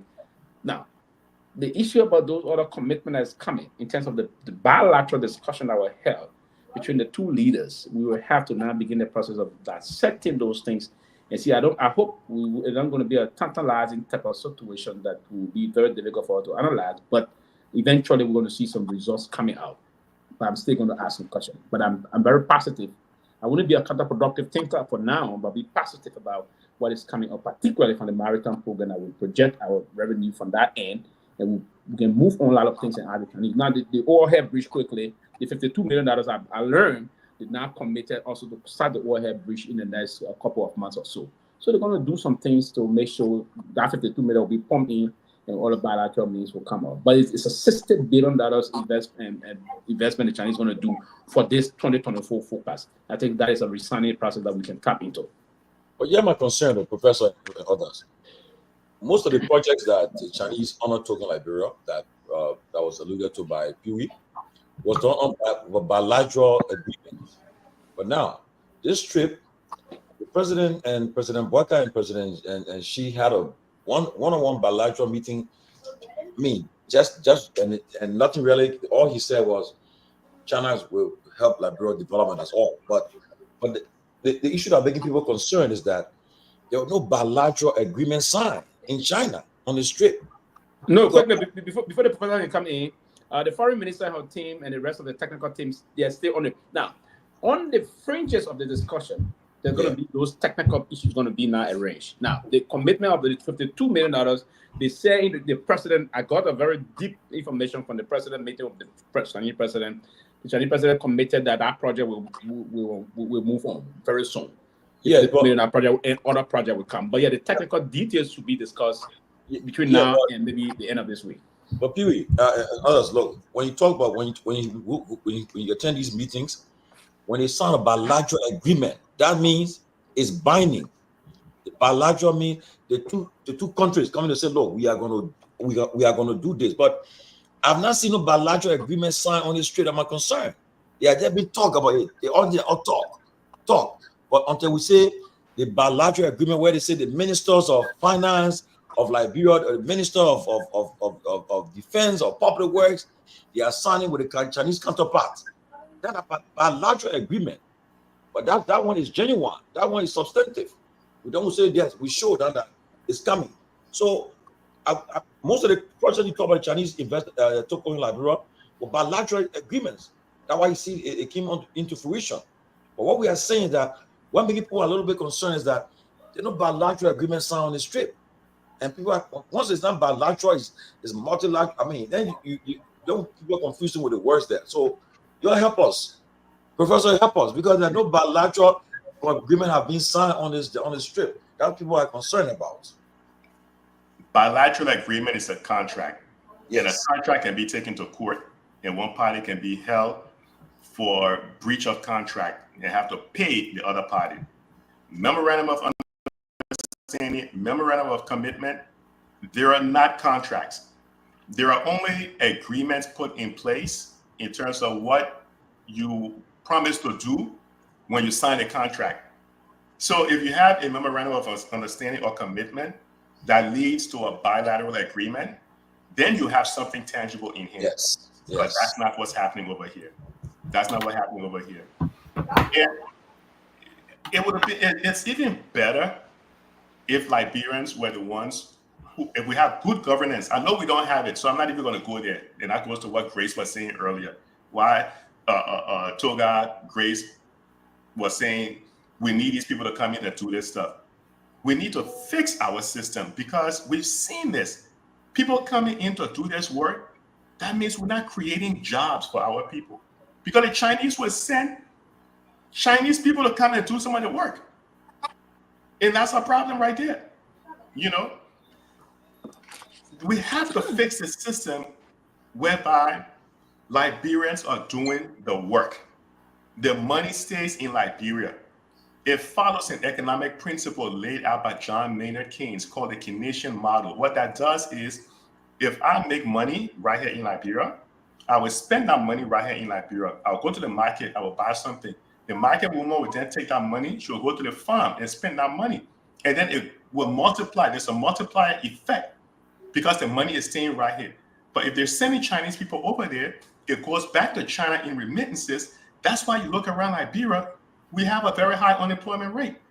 That's why we don't seem to be creating jobs, because we follow this model that has never worked, and we keep doing it again. That's why the GDP per capita in Liberia from 1980 all the way up to 2023 have only increased by about $400. That's a joke. Look at places like Singapore. We were doing so much better than Singapore. Singapore has passed us. Singapore has passed the US. GDP per capita in Singapore is almost 80,000 per person, way over the 50 to 60,000 it is in the US. Why have they done it? Because they had very good leadership. Lee Kuan Yew came in. He laid out the groundwork. He started investing in education. He started investing in healthcare. Then you see what happening now. Americans, Europeans, they all running to Singapore to understand how Singapore did it. We follow the same terrible, terrible model. We borrow from the IMF. They put us into an ECF program that says you can only borrow future money using concession. Concession ties our hand to go to people like China, to go to other places to borrow on concessionary terms. Those people come in, they take our resources. Nothing is left in terms of tangible development. It's a vicious cycle. And who benefits? The politicians.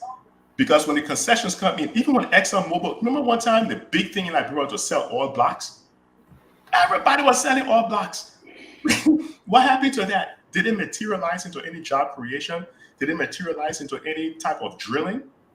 No, because we didn't do the proper legwork. Other countries have given up concession agreements, or they have used money to develop oil in the country, right? But we seem to follow the same terrible thing, right? And it has to do with leadership. It has to do with leadership, you know. But I tell you, man, at some point, things, you can't have this number of unemployed young people in our country. And I don't know if I mentioned it here or mentioned it somewhere else, but I think I remember one time saying in 2013, when Madame Sirleaf was traveling, she made a statement in Europe that the number of young people that is unemployed in Liberia is a threat to Liberia's national security.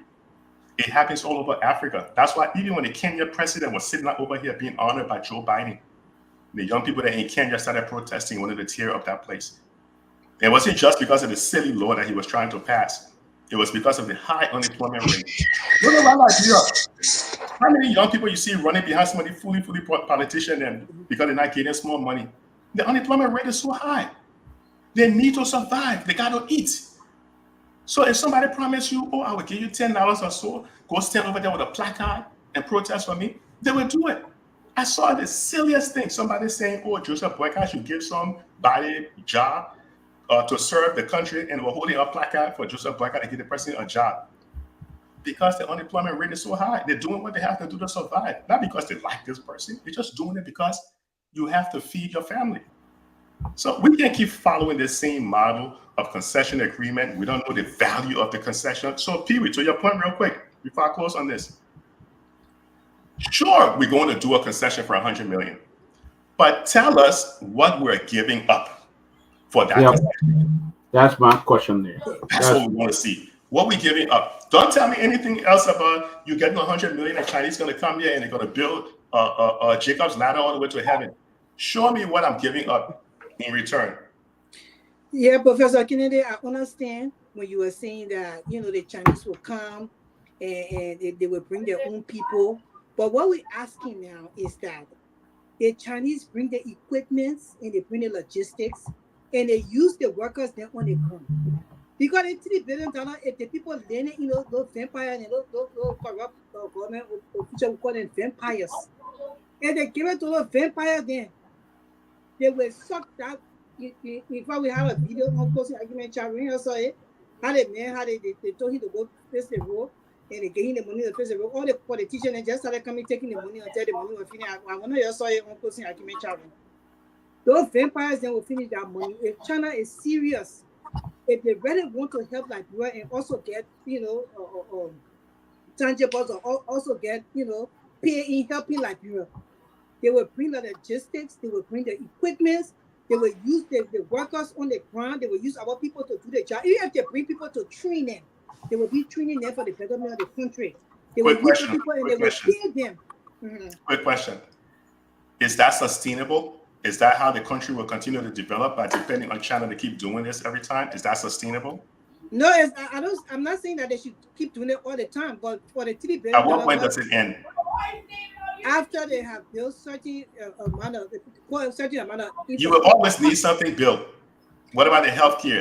But maybe if they set the groundwork, you know, Liberians, we're quick to want to do things when we see things happening. So maybe if they set the groundwork, they will give us something to go off of instead of they just sitting there always. But they did it with the SKD.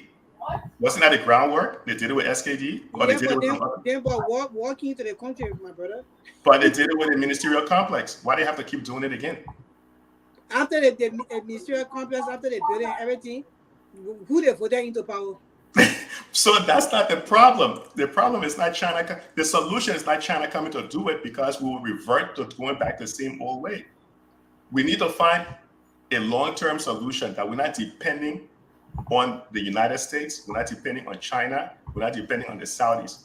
We need to find a long-term solution because we can't keep going to China. They did the ministerial complex. They did some roads. But Professor, you see, one minute, Togar, you see how these people are. The people in leadership will not be able to handle this. These people are empires that they will destroy like to the core. The people tell you that they're giving $45,000 to the people in the House and the Senate to buy a car. Go look at the roads in Liberia. Before you move, you leave from Eton, from Broad Street, or go to looking at anymore, and you pregnant, your belly will move, and you get strong back because the naked way the car can be going up and down. So what roads that these people have that they want for the $5,000 car? In a poor country, where somebody think they want another day to eat. So we cannot sit here and say that there is no way in hellfire that those people will get at $3 billion and any system will be set for them to carry on the right way. We have to start for somebody leading us. My last point for Togar. Go back to work, then we'll be happy that they call you to work. When Professor coming, I won't come in. Yeah, so real quick.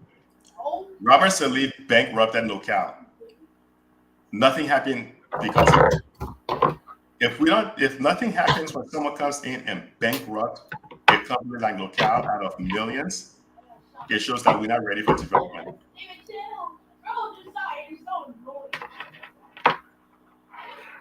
Professor, you still there? There is noise in somebody's background. But yes, so let me come in quickly. You know, for me, I tend to agree with the fact that I think these people basically have to come and do some of these development work themselves. And I think somebody was talking about the Japanese highway also. I think, and you know what that road has done since the Japanese did the road? Because I live even on this belt. There were years upon years that people could not live on this side of the country at all. It was terrible. People would normally sit in town till sometime 8, 9 before they decide to drive along the Japanese highway. I did not move here for over 7 years because of how terrible living on this side was. But because of the road here, economic situations are improving on this side of the road. You can see new supermarkets open up on the road now. When you're using the Somalia Drive route, you see a lot of economic activities taking place on this route. I think that's what development does. All right. In fact, you will notice that Central Monrovia, where in the past everybody wanted to be clustered around Central Monrovia, and Central Monrovia was becoming so expensive to live, people are now moving to the houses now on the outskirts because of better road. I can get in town at most between 15 to 20 minutes. Then in the past, I would get in town after 3-4 hours. Times have completely changed with some of these developments. So these people need to really come. I have an experience, I heard that over and over from Buchanan, where I was born and raised, that we had a particular road in Buchanan there. I think Tomalin said from outside. They said when Lamco were operating, they always told the people they wanted to fix the road. But then our government always said, no, get all the money, we will fix the road. And for generations, that particular portion of Buchanan was not fixed. Where we got Total gas station now, all the way some part of Tubman Street. Never fixed. Because people always wanted the money. They would take the money and eat the money and never do the route. Until when Ellen came to power and the same Chinese faced the road from Buchanan straight before that road was ever fixed. Many times putting the money in our people's hand can go to waste. They do nothing with it. So it's good that these people can, even if they will just find a kid there to help them to do some of this work for us, I think it's far better. My only issue is it must be able to transform into things that make money for us. Take for example, you see like the Samuel Kanyando Sports Stadium.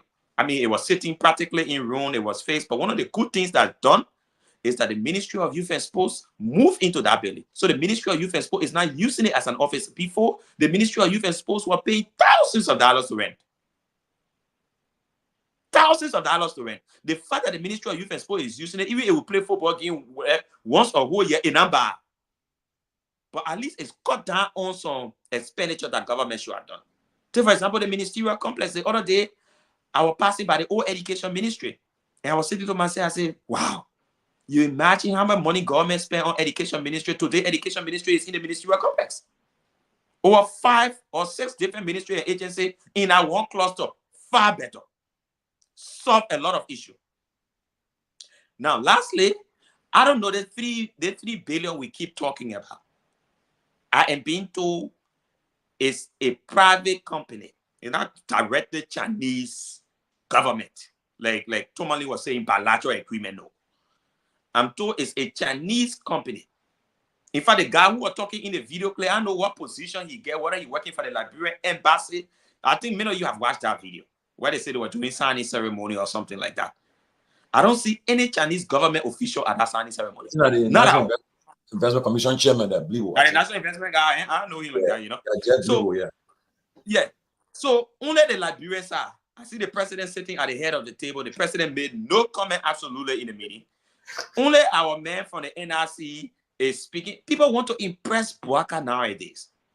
So who knows whether it's the National Investment guy, or a Chinese friend to do something to arouse Bouaka's attention. Something like that to me.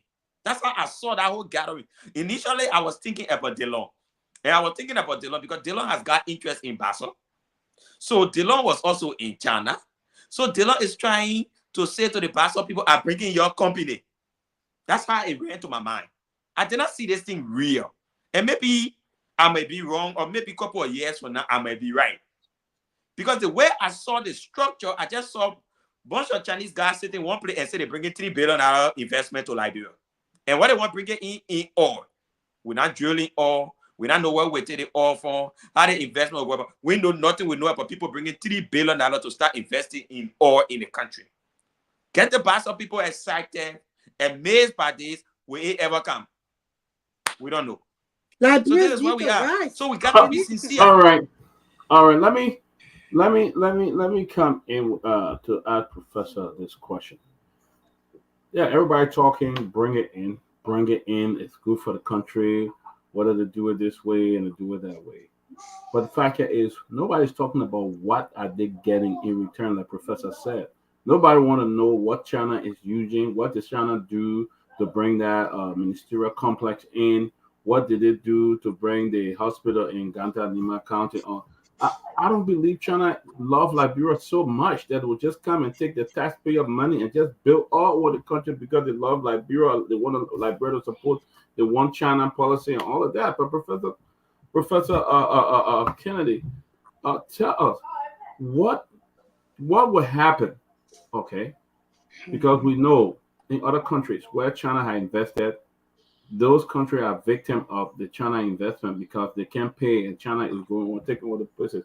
What would happen for a country like Liberia? Liberia was to get this memorandum signed into law and it become investment Liberia can't pay. What will happen to our country? Let the Liberian put no, Professor. You are essentially mortgaging your resources. That means your children, your grandchildren, grandchildren really have nothing in terms of resources because you will have situations where countries like China are coming in. In fact, let me say this. There is a rush right now to Africa for resources.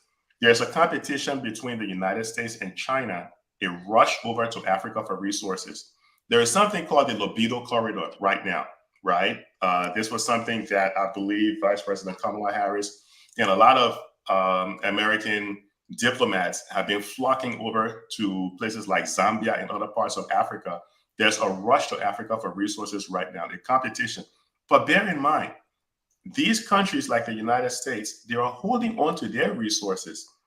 They're holding on to their resources. They don't want to deplete their resources. They're rushing to Africa for resource grab. If you are giving China these type of concessions and you don't know what you're giving them, you're essentially just mortgaging all your resources.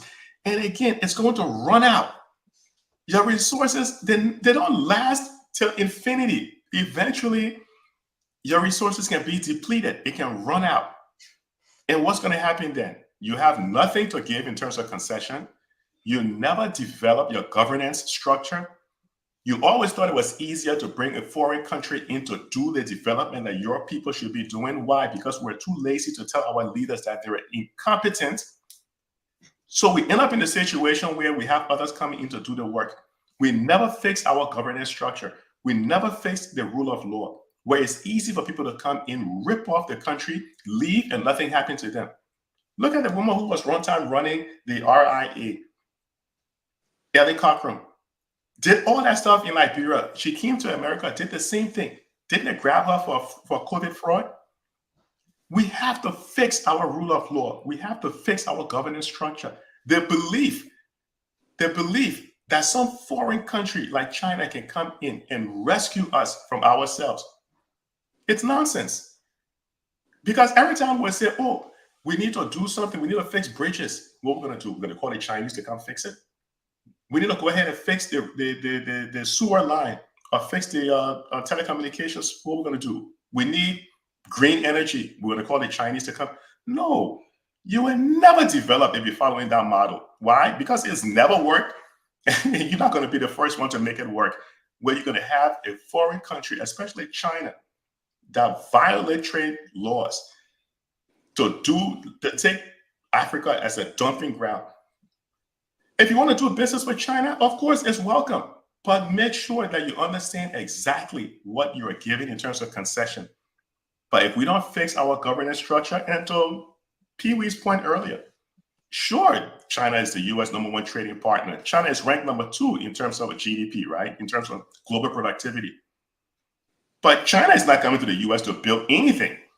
The U.S. is trading with them. Even though the U.S. has a trade deficit, meaning China sends more stuff to the U.S. than we send to them, because the Chinese plays around with the currency. Totally different. Sure, we can talk about that. But the U.S. trade with them. We don't trade with China. We end up just taking in a lot of stuff from China.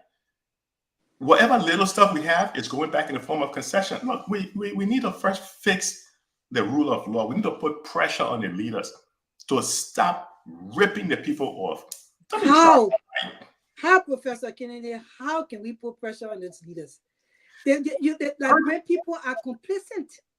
The people need to beg us. That the people got to go to their office and beg them on a regular basis. So the people have gotten used to that. How in the world can that change? We have to be realistic. China is taking over 80% of Africa, and they're going to change Africa in our mind now, the way we're looking at it, into the next big thing, a continent. And Africa people will be going back to Africa to stay alive. So I think that we should take the chance, because if we depending on us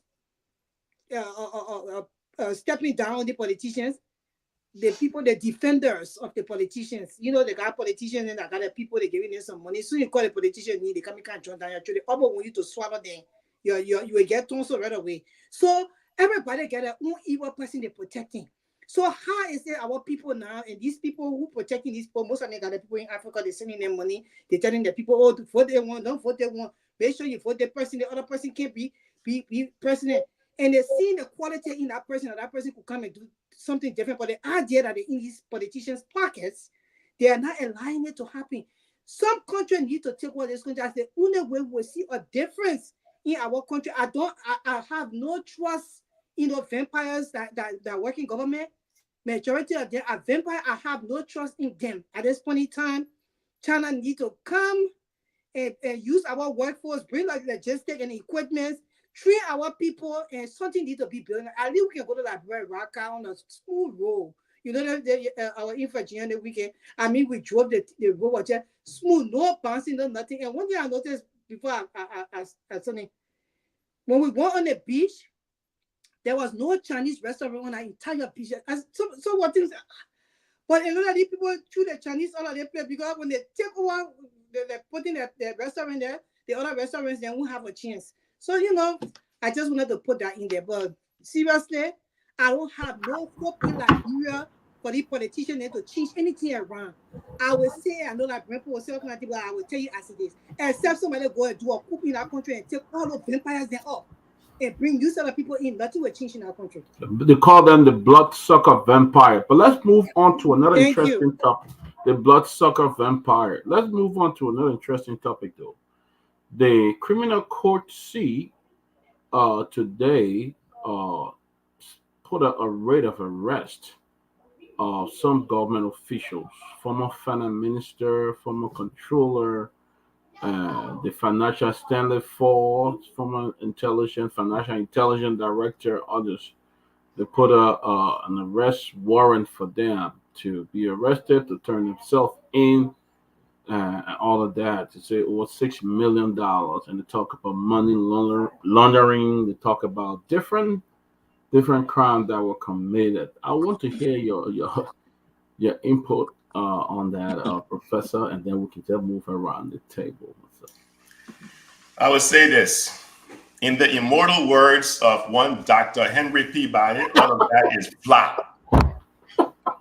Like my man Dr. Peabody was saying, all of that is flat right there. If you think that they're going to prosecute and jail any of these people, then it's not going to happen, because we haven't developed or believed in the rule of law. If we don't have a strong judicial system.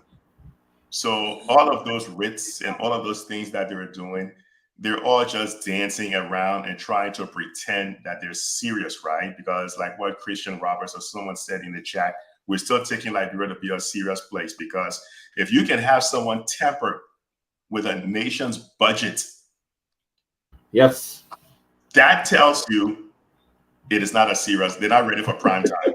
Exactly. They're just not ready for prime time. I'm telling you right now. Yeah. All of that thing is all just show, it's like you tell the kids, go to school, today is show and tell day. So it's all just flat, right? That's it. I hope I'm saying it properly. Complete, you got it right. You complete flat. Let's go to Grace, then we'll come to Togar, we'll move to Sylvester and Tomalin. Let's do that. Great. I know Grace coming on with another. But you would be surprised. I ain't coming on with look. I have zero trust in those people when it comes to arresting and putting anybody in jail for corruption. Samuel Tuer remain a fugitive. He been a fugitive for a minute. If they wanted to get Samuel Tuer between me and you, they would have gotten Samuel Tuer. Samuel Tuer right in Ivory Coast. I'm sure he's there because people saying that he got houses there. So if they wanted to get him, then they would have gotten him long time. Secondly, Samuel Tuer know he did nothing. Why is he running? Say he felt that he was one of the best knowledgeable finance minister and he can go and defend himself and get his lawyer. Why is he running? When you run, it means that you did the act. So that's why you are running. So for me, I don't, this Joseph Boakai government, that's the reason why I never told my family member in Liberia to vote this government in. I even held my niece to the core one when I said, tell me the truth when you went up, the youth vote Joseph Boakai. She said, they're going to go out. Yeah, because I wanted to know. Why would you put your life in jeopardy like that? So I have no, Professor Kennedy, I have no trust in these people. They are liars. The truth with my mind to say, you liar, the truth not in you. There is no truth in them. They can lie from A to Bofra. That's how they lie. If they wanted to do anything, they would have done it. How in the hell somebody will go finger the document or tamper with the document and you're telling us, say, you don't know who did it? Everybody loves to pay attention, y'all. This is ridiculous. And our people just sit there and they do nothing about it. They just sit there and do nothing and just relax. So that's where we are. I don't trust this whole thing. I don't think it's going to do anything. I don't think anything is going to come out of this thing. I feel that just what Professor Kennedy, they're just doing it for show and tell. And they just want to bluff it that, oh, they're doing something. If they really wanted to do something about it, they would have done it already. Togar. Yes, I would think that I think this issue is more like about Samuel Tuer from all indications, from what I see, because all these people were arrested recently. The fireborn, you put all of them also, and you're now calling for their rearrest. Now, we don't know where they even are, whether they've left the country already. When you put them outside, did you stop them from using our borders? Was there any documentation from the coast on them and all of that? I think all these people are out. And you sneak these kind of documents to the media. It's all already when you have not even made the arrest and you think people will be waiting for you to keep subjecting them to this sort of treatment. They will not accept it. And I think by now, people like Tuer then will be working on asylum documents. You think Tuer will sit down in Arico, every day protest, every day arrest warrant, this, that. He will sit down. If he's grounded in Arico, he will sit there and allow that. Tuer is just going to put all the newspapers in the country together and show it to the Ivorian government and say it's risky for him to come home. It's finished. I don't think Tuer is going to come back here anytime soon. You know. So the thing about it is, like people have been saying, they have to be very serious about this. If you want to be serious about the legal process, they must start. There are a lot of other things too that the government is mistaken on. All right, that's happening right under their own wings, and they're not even touching that. They're running after people that I think they will not even get anytime soon. And many of these people might only come back here another election year. You had the same situation with Amara Kone. Amara Kone stayed out of the country for almost 5 years. He only came back to the country close to election time because he always felt that something was hanging over him. It's my understanding that Tuer wants to contest even in Maryland. So maybe Tuer will start coming back to Liberia where around 2028, start taking the papa into from We're not lying in Maryland. He from Maryland. Don't let me denounce that. So, he from Maryland. Of course. Chris, what we're if not lying in Maryland? Except Chris, how you not? We got get Sylvester chance to come. They may be, you know, and on the just before I close on the whole issue of this alteration of the budget thing, it's very serious and very concerning too. You know, I mean, and the way people are going about it, it's almost like in our society, the small man, we put all the troubles on the small man head. Then we make sure we free all the BP people. This is what is happening. I mean, for me to hear about a serious branch of government and the legislature saying that one ordinary deputy speaker requested, the budget, I think from the office of the president. So it means speaker knows nothing about it. Deputy speaker knows nothing about it. Chairman on Ways, Means and Finance knows nothing about it. This is a joke. You go to the Senate, you lead the president pro tem, chairman on Ways, Means and Finance, all the other people there, you say, I think that the secretary or the Senate or the deputy secretary or the Senate. The people can tell you exactly who sent them. They say, oh, we know, but somebody told us we're going to go take the document from them. It's all a play stuff. And it simply says to us, nothing will happen. Few days later, after all of this chicanery, people are now signed for the 45,000 to go buy the brand new cars for the legislature. So you know probably this is where all the infusion came from. And right after, everybody who played into it from both legislature and executive, everybody know what happened with the alteration. Boom. Legislature getting the 45K to go get their car. It looks like a whole game to me that is being played, and only the people suffer. Sylvester, thank you. Have a comment. Come in. Thank you. I mean, sometimes we all have to voice up things to ensure that the country is on course, but there's still a lot of flaws in the country. And I'm one person that will admit this on a serious note. But again, there's a delicate balance, and I believe in the striking of delicate balance in when situations are moving in terms of public policy. There's always going to be now the issue of politics is a give and take game. It's a serious give and take game. In some cases, everywhere in the world, even the world's most powerful society. And that's part of the reason why here in the democracy we have here, sometimes the Republican will want certain thing, and they will say, before we can support you, the Democrat, to do this in the national interest, you have to do this for us. So the Democrat will say, we've got to track this process. That's the process in politics. Togar, you understand the rest of it. You are a very proactive Liberian journalist. You understand the way our political process unfolds in the country. Those are guys that the Constitution of the country given the powers to look into, particularly Article 34, the whole thing about budget and lawmaking. The entire lawmaking process is with them. And then when it comes to doing the issue of budget and the rest of that, you believe they won't strike a deal to what I agree. And that's one of the major things I love about reading the book of Prince. Machiavelli is very clear in the book of Prince. He said, don't temper the prince's power. Yes. He said, but what the prince need to do is the prince need to take good care of his people. Now, this situation of the end will justify, it's not all that line. So the basic thing Machiavelli is saying in the book of Prince is that the government should take care of the people very well. And the president, particularly the prince, is the leader there. If you take good care of your people, you can go enjoy yourself. But when the people are not well taken care of, people are living in abject poverty and destitution. I mean, there's this Malaysia process about, and I want to come to the conclusion that you guys are all rogue and the rest of that. And I agree with that kind of a debate. On the flip side of it, I'm also of the belief that there's a time that the leaders of our country will have to be given, and that's why I agree with Mr. Taylor before, right? That the people will have to take care of the leader. And in the book of Prince, he said it also. So those of us that are in politics or discussing politics, we have to intentionally come to the realization that this is the process that we have to come to and grapple with those kind of a reality that leaders or government, those in government, Togar, even if you are to come in government today, you go in the very critical Togar I'm listening to today.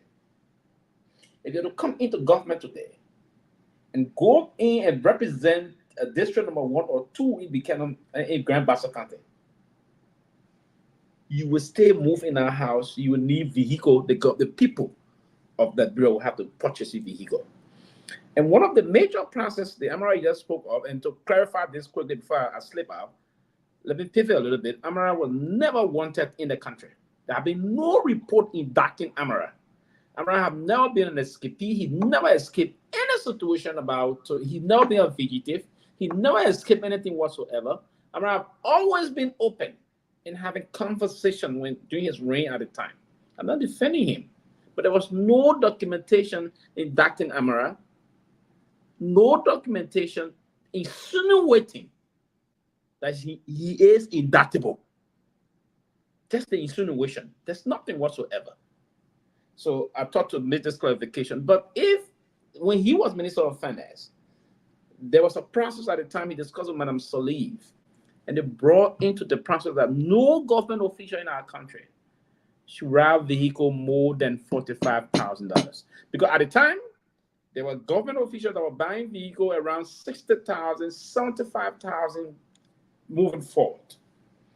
Amara positioned there at the time, he and his team, at the time, they insisted that we need to bring this to bear. There was a battle at the legislature. There should be no government official riding a vehicle, because the point was that if we went for a used vehicle, there's a tendency that people will come back the next year. So they give it a period. They discuss it, give it a period, and say it shouldn't be more than 45,000. Most of the Nissan Patrol Jeep that will go maybe around 5, 6, 7, 8 to 10 years. But the period was that if you use the vehicle for 3 years, there's the likelihood there's a room, the fits the law, there's a room that you can purchase the vehicle. So that's the kind of a process that was unfolding at the time in terms of the vehicle issue. So the legislature, one thing I believe in about the question that Peabody asked, the intent of what the court is doing, and that's one of the things I'm saying, if there's no political maneuvering here, or there's nothing motivated, if this issue that you believe you have case against the former finance minister, prove the case. But for me, I don't want people to maneuver here. This tendency of this wish hunting, I don't believe in that. And I will always not subscribe to it. But if the court decision is based on half-based evidence, unimpeachable evidence, and unimpeachable evidence, and you got those things that you want to arrest Sylvester Pewee on the basis of those, that his stewardship in certain area was not correct, he didn't come and answer Sylvester Pewee. Information, Mr. Pewee. The information I'd like to provide you is that yes, there was a probe into Amara Connell's asset by the asset recovery team under George Weah. It was announced. It was announced. He and 46 others. That's some of the reason Amara Connell stayed out of like. Was he ever wanted? But Togar. No, not whether he was wanted or not. But there was. Let me answer this question. There was a team. 1 minute, please. 1 minute. No, but you say it never existed. It existed. There was a team. It's almost like the way you get asset team today. George Weah had his own asset team and Amara on the list. He was wanted. By the asset recovery team came up with a wild list without doing investigation. So let me say that. But they may not have doing exactly investigate it, man. They may never came to the country. Team, wait for the fail. They may no, whether it failed or not, but he was on the list. And he never came to the country. That's what the reason he never came to the country. So don't say nobody called his name. He was on the list. And because of that, he stayed away from the country for over 5 years. He wouldn't care election yet.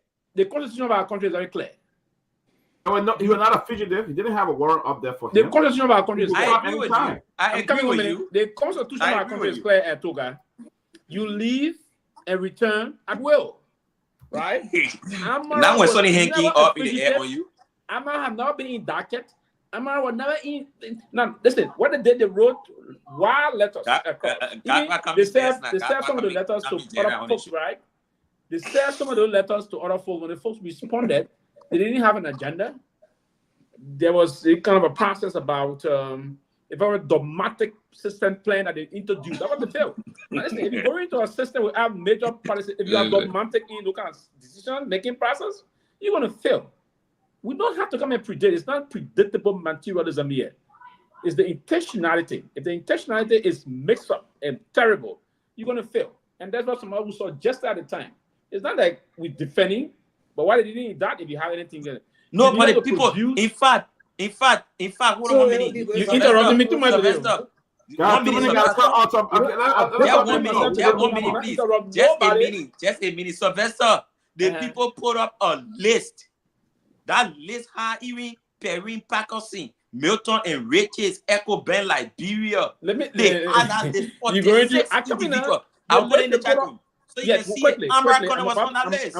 I'm about to finish. That was the first list that was put. You know who was the head of that committee? I agree. Councillor Serena Sipos. I agree. One minute, please. 1 minute. I agree. I have disciplined myself today to not interrupt nobody on this show. Right? And the reason why I discipline myself, we cadres, we can be self-disciplined sometimes. That's format. That's the hallmark of politician, right? I discipline myself. I'll be very quiet and focusing on my phone. But you try to interrupt me. Okay. But quickly, let me say this. Set the record straight. Yeah, on the other side, you know, see, I just try to put a twist to it. But on the other side, quickly, my brother, those names came up as a kind of a struck. It's a morale, it was a bluff. It was a bluff, and you saw what was happening, right? If you start on the wrong premise, if you head into something, if the premise is wrong, trust me, what the conclusion going to be?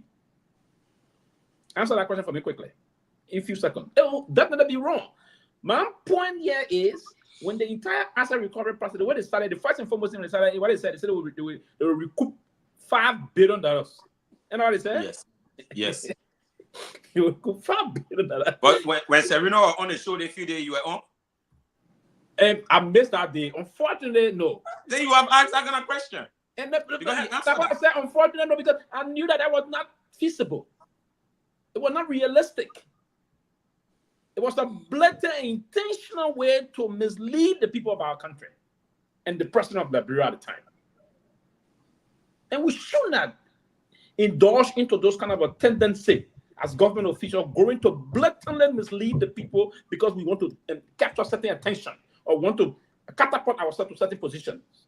No, it's wrong.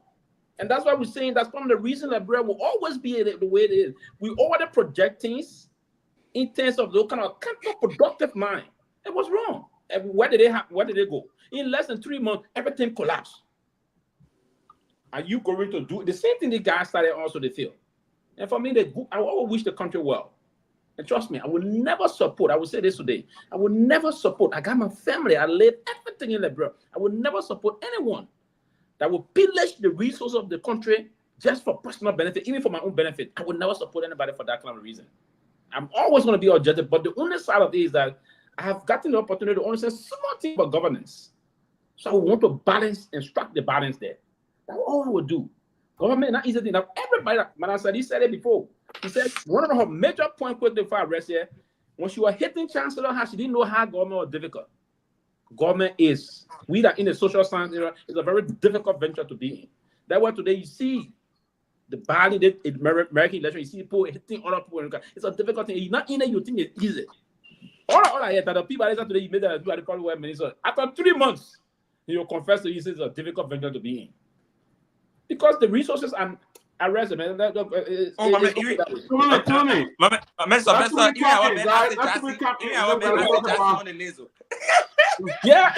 got the list for what? Why you put that list in the chat room? You see? Yeah, why you putting what kind of money I got here from who? Always, but why you put that kind of list? What did I do to put him out there?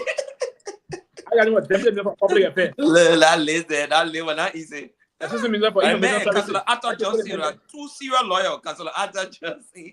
2 serial bluff lawyers. It's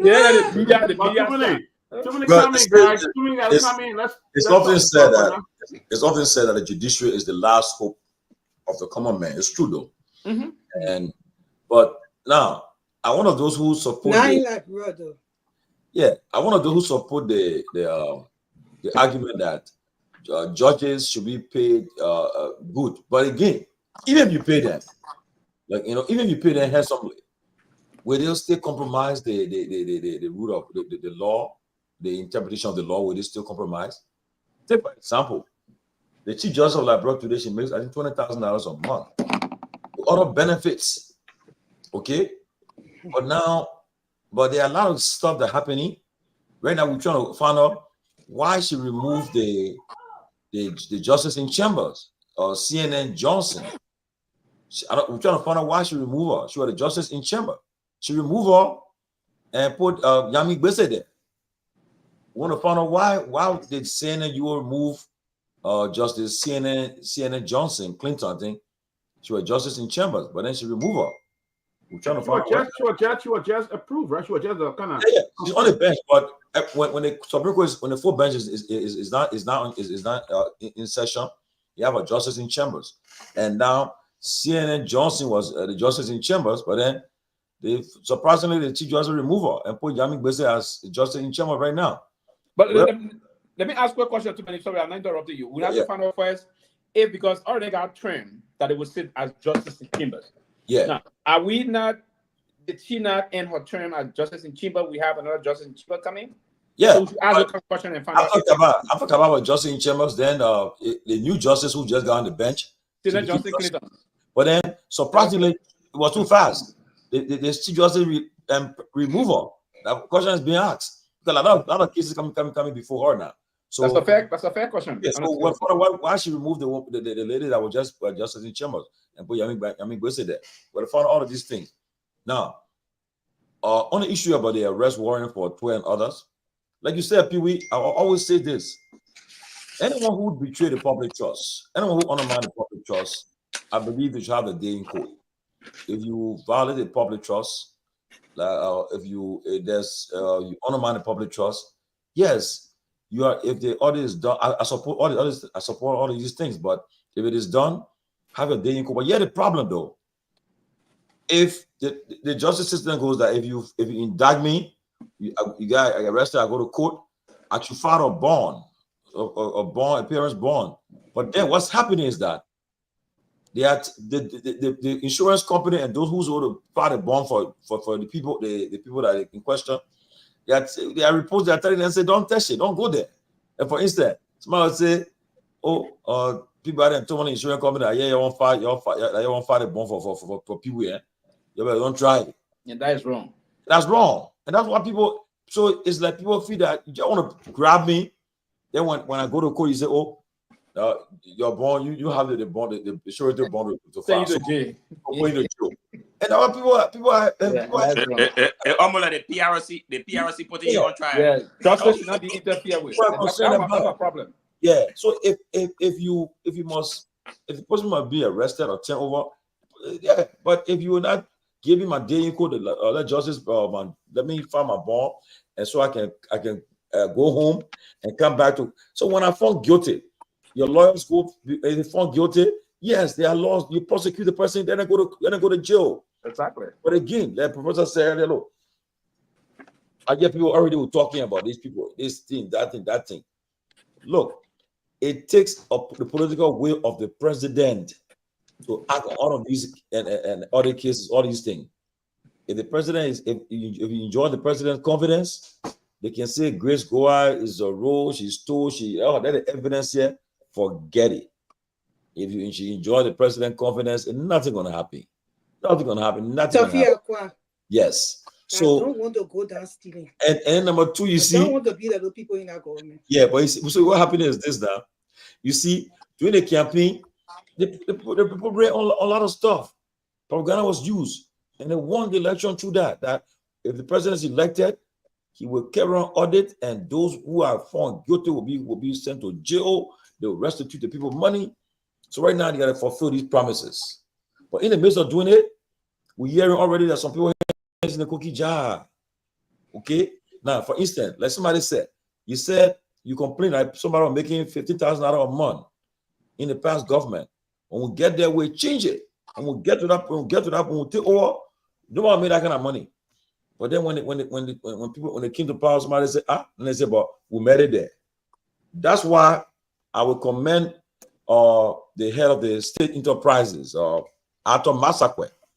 He just submitted a report on to the president, I think, for benefit and salaries of all these corporations then, LPRC, water and sewer, all the places then, LTA, all the area then. He just submitted a report to the president now. So now we're waiting as so the president will act on it. That certain people, the benefits they're getting right now, they won't get it again. They got to reduce it to meet well with the economic realities of the country. You know, the disparity is so wide. If you get some people making this amount of money, but the other man making the man that's cleaning the place making just $150, $200. Somebody can pay that man for the whole year, and so remain. That's what's happening. So, and most of the reports we have in our possession now, like I just got a report today. I will share with the group on the Minister of Labor. My own friend, my own big brother, Copper Cry. Yeah, it's in a cookie jar. There's a report I just came on him. I got a report today. The audit that report on him. Okay, but again, it will be. I don't know whether the president will even think about removing him because it's a government of coalition. That No, he's involved in mafia, and they should remove him. But again, he comes from the Prince Johnson party. So and now, I try calling people. I did today. I said, "Papi, I listen to yourself." But say you mad. I know what I know. I hope I'll get him tomorrow. Find out what he mad for. So people get him. So look, we'll just talk it. We'll just talk. Because at the end of the day, until I can see somebody go through the proper court, the person, the lawyer, they argue, and the evidence are brought before the court. They are found guilty, and the judge say, "I'm hereby sentencing Pewee to 36 months in prison, and he must pay 500,000. They put money back, or else we'll confiscate his property." When I start seeing these things, I know we're serious, because on the end of the day, if you undermine the public trust, stuff on Liberian people, they should give you time. Like in Sierra Leone, the board did it. The first turn of Amara Bio, the board who they made the special chairman on these asset recovery. He said, "No, I'm not putting in jail, but I'm telling you now, you can't make payment plan." Say, and Pewee, we found out that the evidence came out that you were found guilty of this amount of money. Okay, you owe the country this amount of money, right? You owe the country this amount of money. So we'll give payment plan. If you don't pay this money in a certain time, we'll take a property from you. We'll take this from you, and people are complying. Every time the money are getting the government revenue. So you're not going to put people in jail. But if you know that, it is clear that that's why asset declaration is very important. Because if I came to office with maybe $2,000 in my account with one house, but then over the time I got 3 houses, apartment complexes, and everything, I got about 5 cars that cost or $200,000. When they investigate me and I'm found guilty, he made it clear. Tomalin George will identify a property. All the things will see you here. If you don't pay the government Liberian money in certain time, we'll take a property from you. You sign that document. When the time comes, if I don't pay the money, they take my first car. The guy again, they take my other house. And when they take anything and they auction it, they put the money back in the government revenue, people get serious. But my people, I don't know what will go with this thing. That's why I see those who supported the government, the rescue agenda, most of them frustrated now. They go on the platform, they go on places, they're crying, but they just are for nothing. You have no ability, no influence to influence Boga to take any action. None of you will have that influence. Maybe during the election, you probably needed some resources, so your help.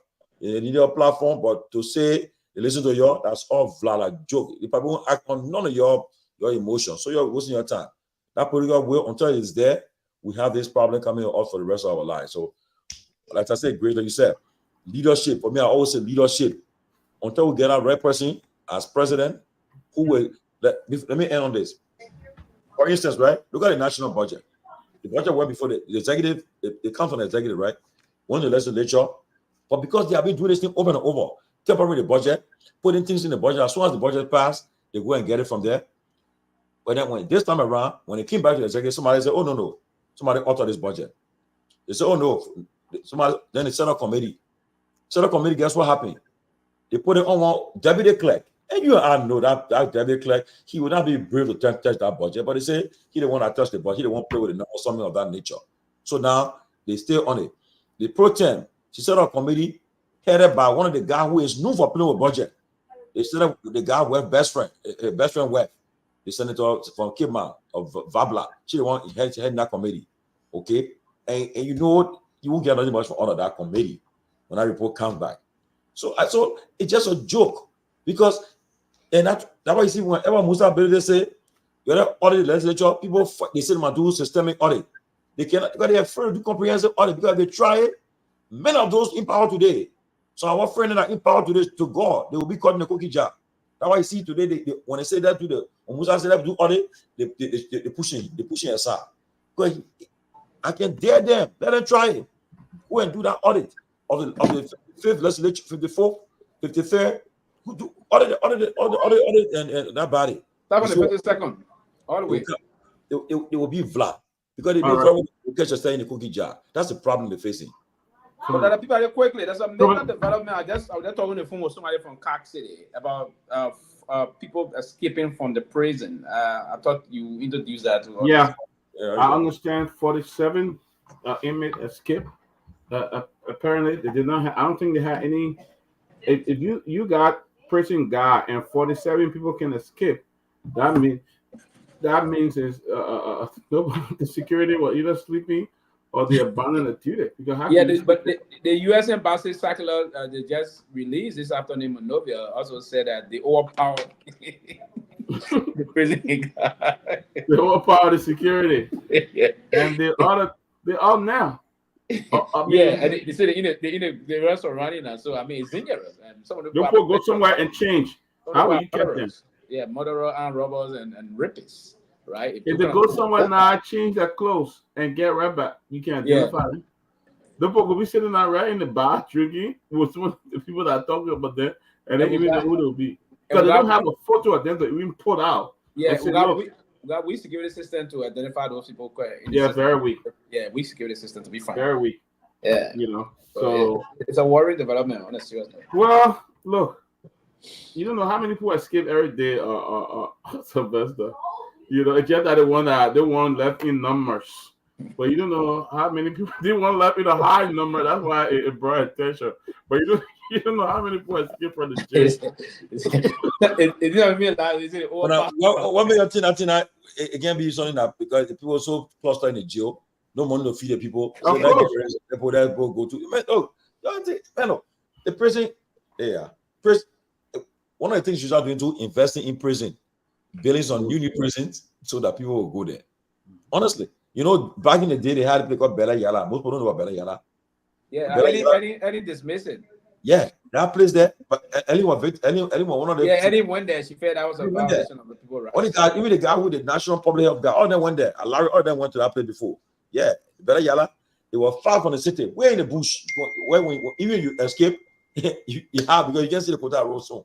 You go in the bush before you see the Kota Road. So it took them far away. So I mean, that's the situation, man. It's sad though. It's sad. Well, guys, as we come up to conclude, let's talk about our major fundraiser that's coming up on the 20th. We want you guys all our. I don't have a flyer now. What's put on today? Grace, what's the flyer? Grace got the flyer. Yeah, y'all get a flyer. Y'all get it before the weekend. Okay. Well, give me a chance to talk people. You just jump on. Go ahead, Chris. Sorry. Go ahead, Chris. Okay. So before I go ahead, I just wanted to say that I heard today that Fidel Roberts, was his last name Roberts? Fidel City. Fidel City. He passed away. May his soul rest in peace. I also send my condolences to his wife and his daughter. I met Fidel. I have a picture with him. And when I went to Liberia in 2018, I went to the Costa show, and Fidel, when I went to Liberia, he struck me as a very decent Liberian man.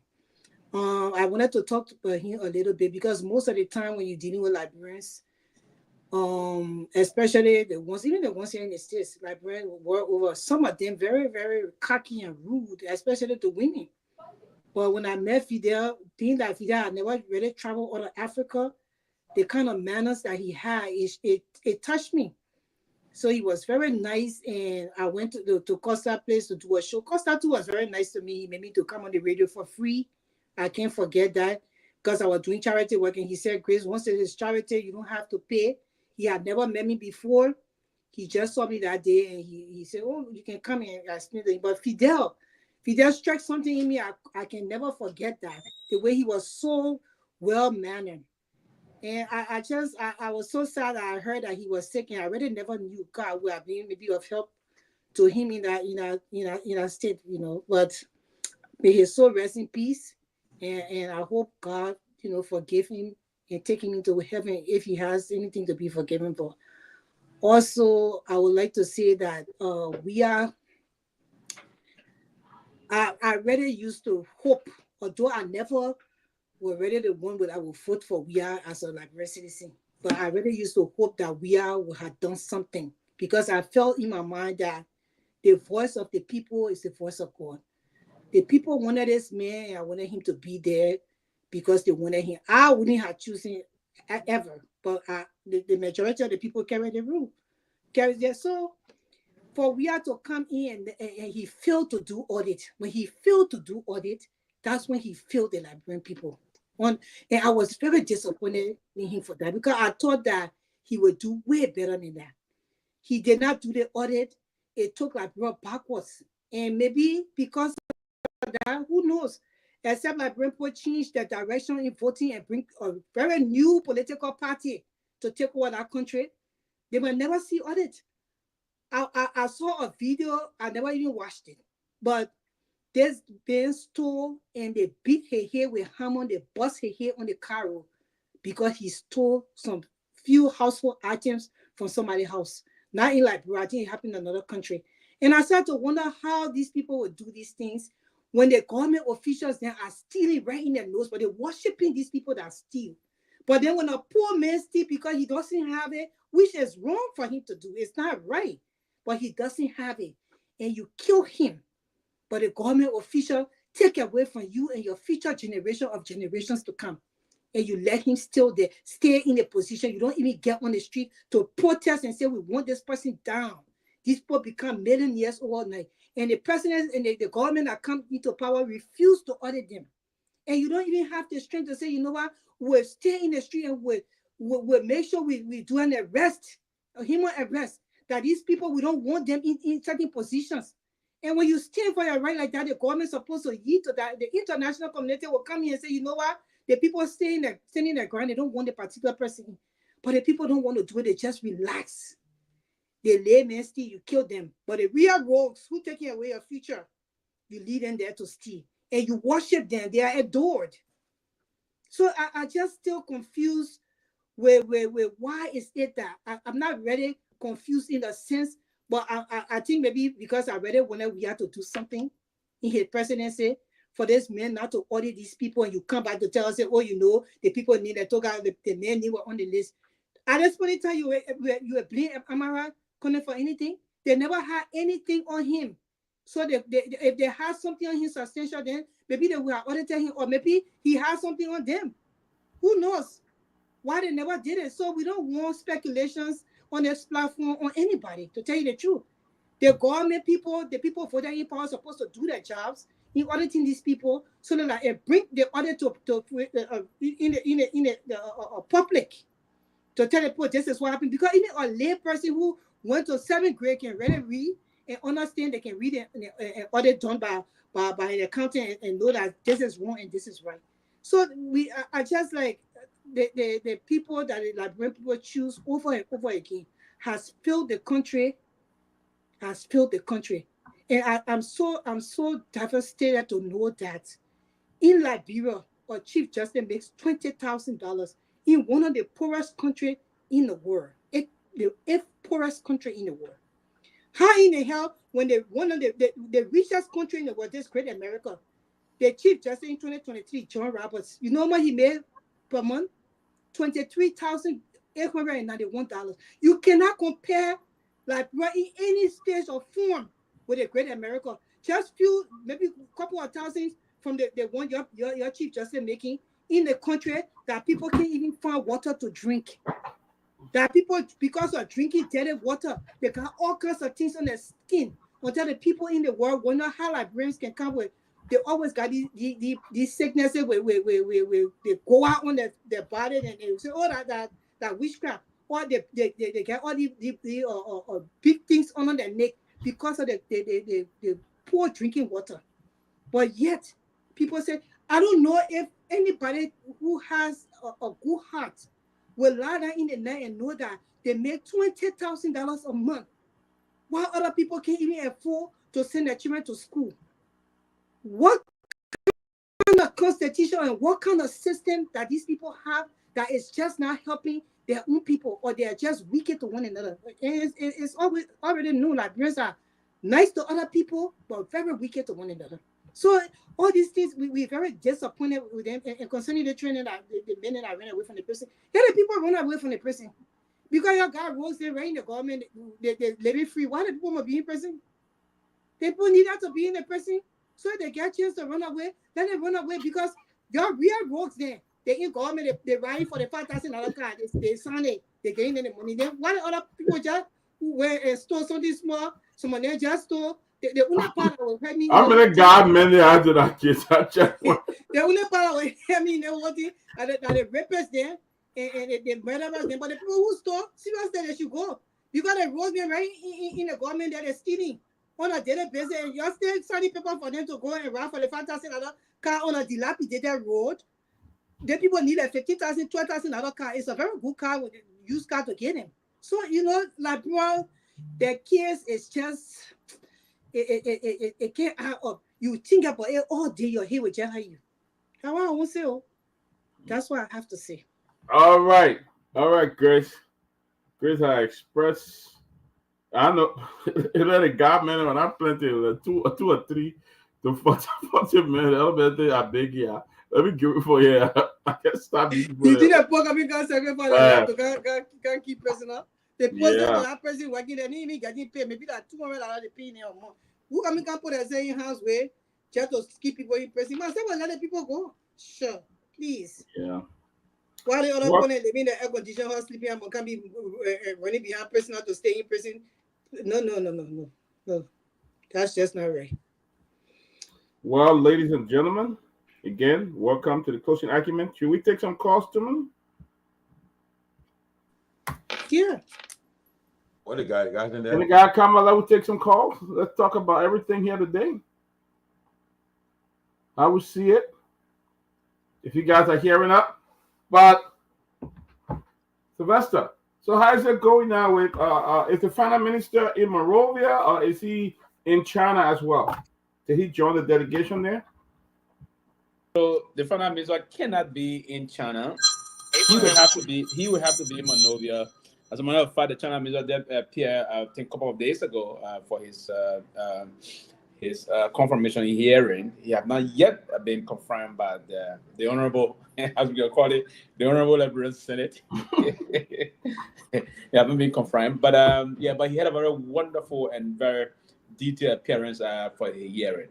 I remember he's one person that went on to the job. I believe he got the bullet puppet now as former Minister of Finance, former Budget Director, former Foreign Minister, from the perspective of the Foreign Ministry, and he emphasized that he's going to introduce what he referred to as economic diplomacy to ensure and connect, and as Minister of Finance, Budget Director. So he understands it very well. So he now has the bullet puppet now. I think everyone, he's the most dependable and experienced person going to government to help move the process. I think he's very savvy, and we hope that the hearing process was very, very much okay. So he's in the country.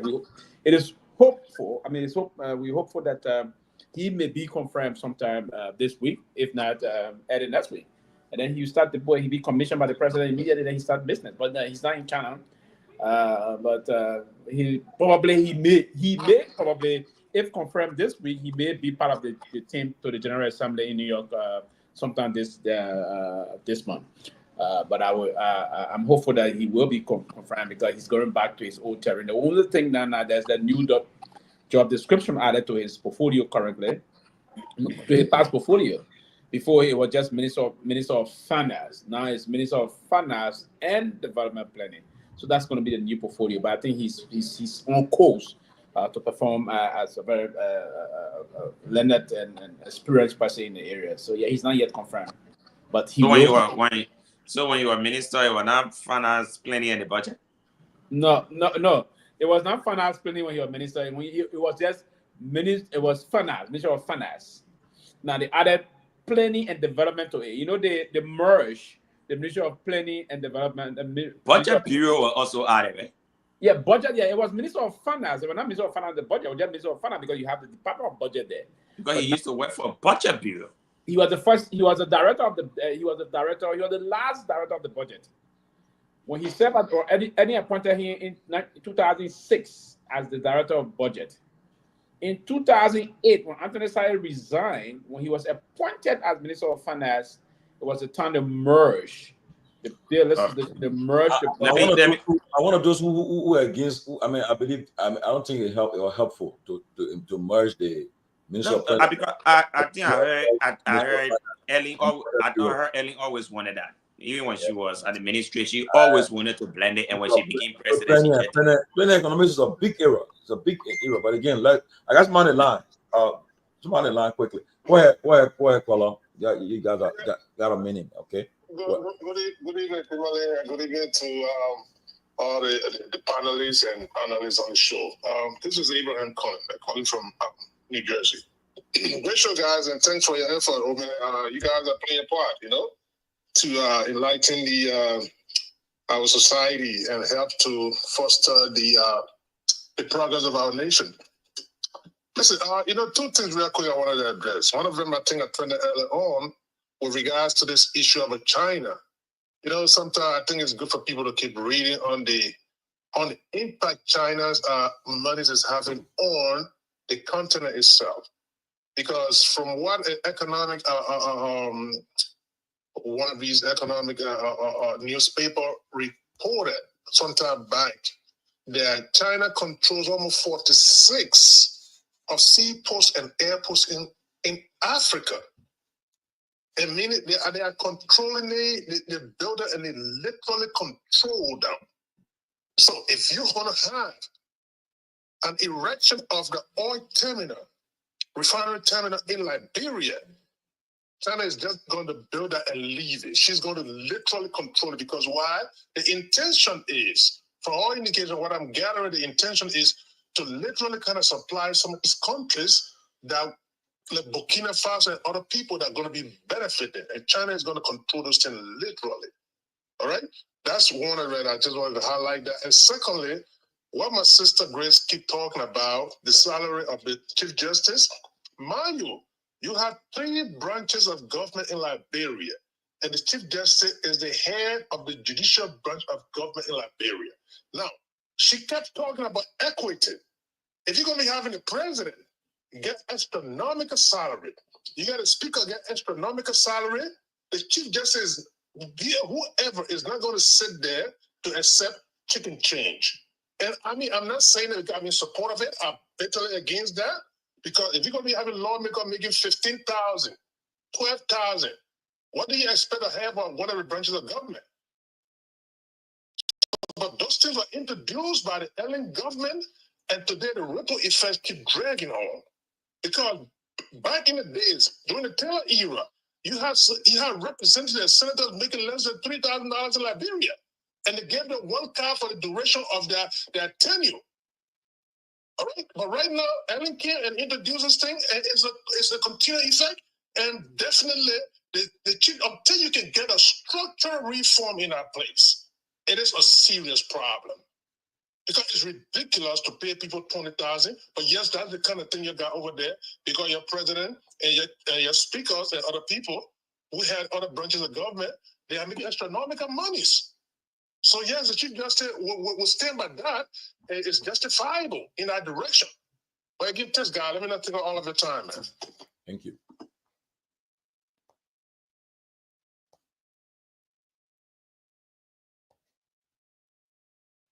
Right, guys. Anybody else? Anybody else calling? Let's do this, and then we will call it a day and come back on Wednesday. Meanwhile, hopefully Grace will have our flyers ready by then. This week, $4,635,000 we spent on 103 lawmakers for vehicles. $4,635,000 will be spent on our lawmakers for 103 vehicles. And I believe I think it's reasonable. 103 is these are people that make the law for the country. It's reasonable. But we're giving up $5,000 for vehicle for every 3 years. Get out of mind. Man, no, but how do you call it? But that's the reason why the particular event the week that most people can run for. That's my ear. What they run for the money. And then too, because people are talking about this, about it, community engagement. You know, I won't call it name. I will embarrass the lawmaker. I was in Liberia recently.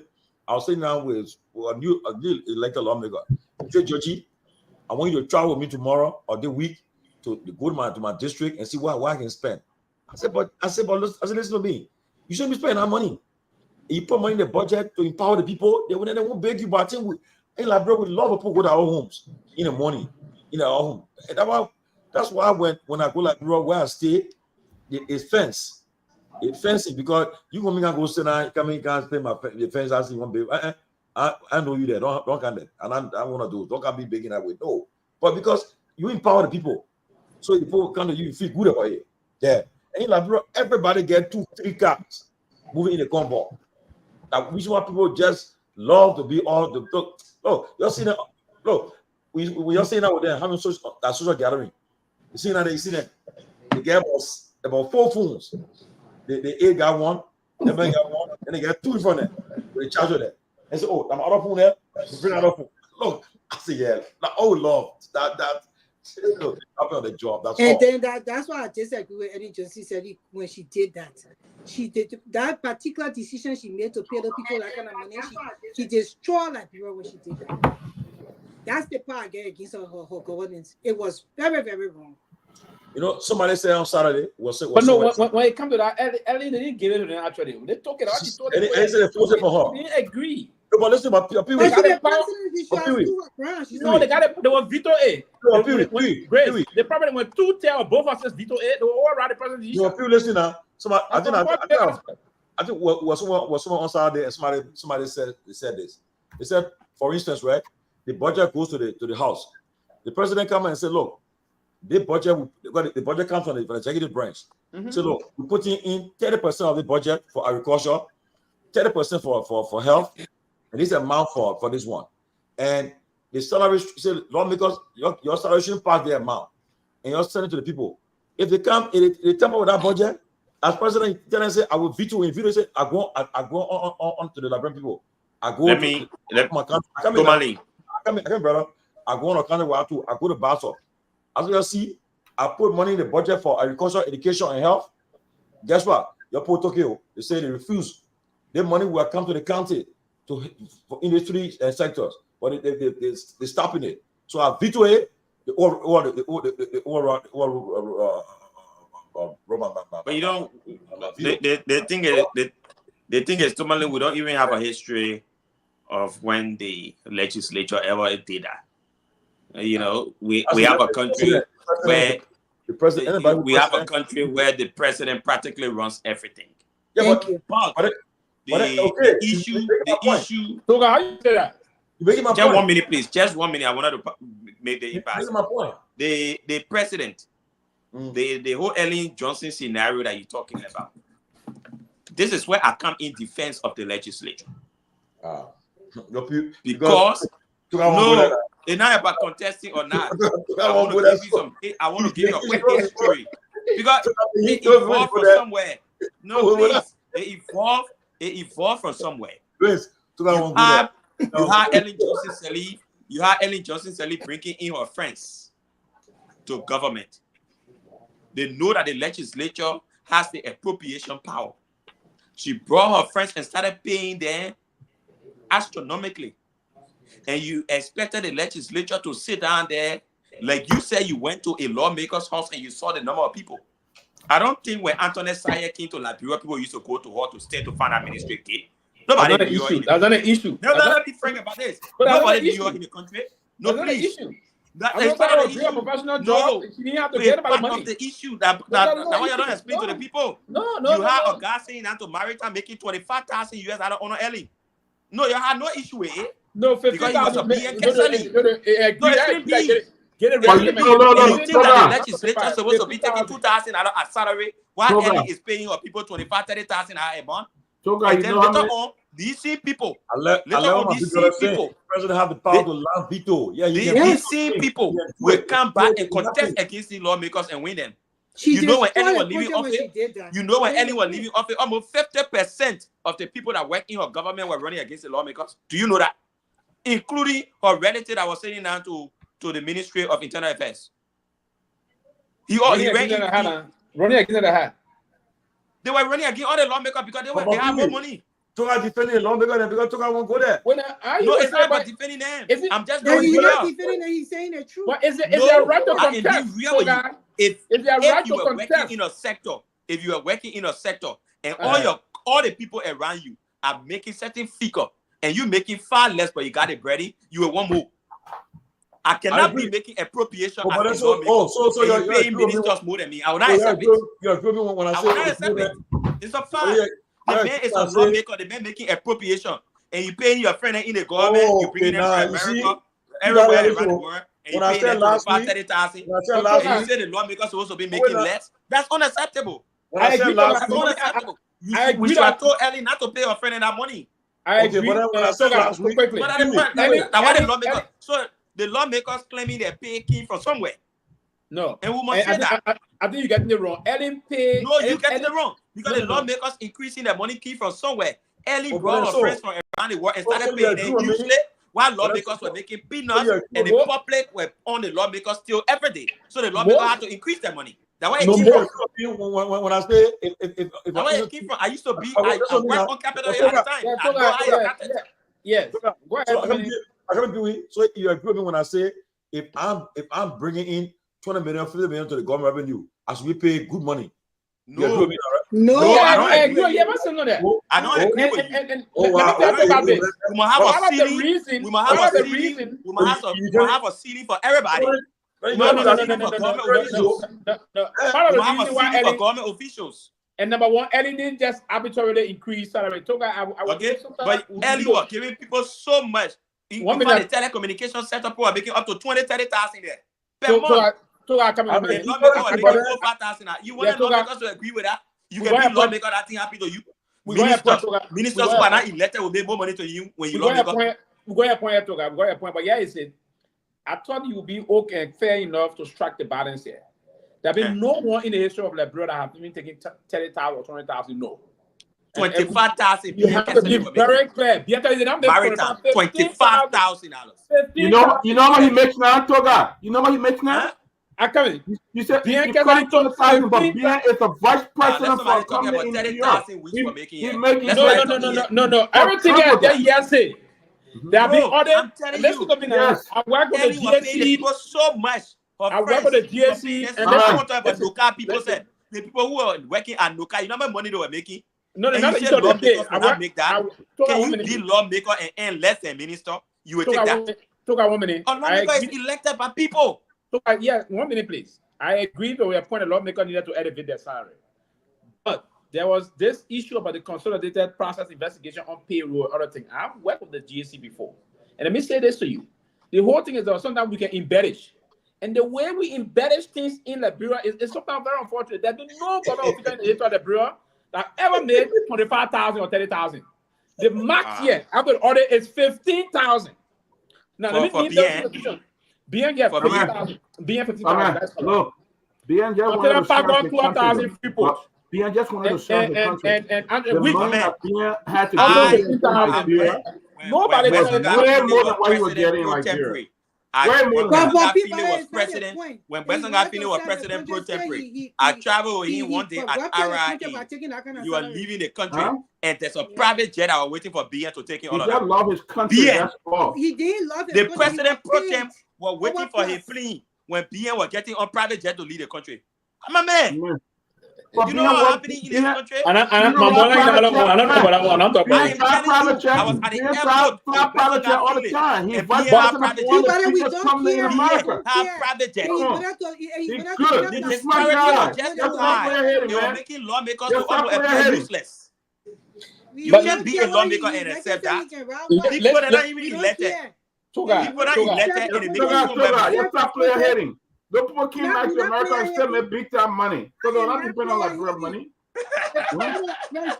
You know how many of those people we know that they stay here today? I know somebody that still live in Liberia today because they could not make that kind of money. Big, yeah. But Togar, yeah, right now? I won't call people need. I know some people who here instead of making 200,000-300,000 a year, they stay here. They never left the country. Say any government left, they never left. Yeah, but they're not from Liberia. Yes, people who said were making 200,000-300,000 in America. They retire. They retire. They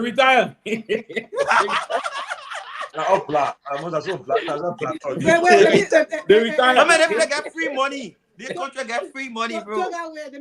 And I what really hurts some lawmakers. Now what hurts some lawmakers? The fact that they saw Ellen spreading money with her friends like that, and they were getting far less, but when they go to the constituencies, they saw hundreds of people come on them for money. They say we increase our own.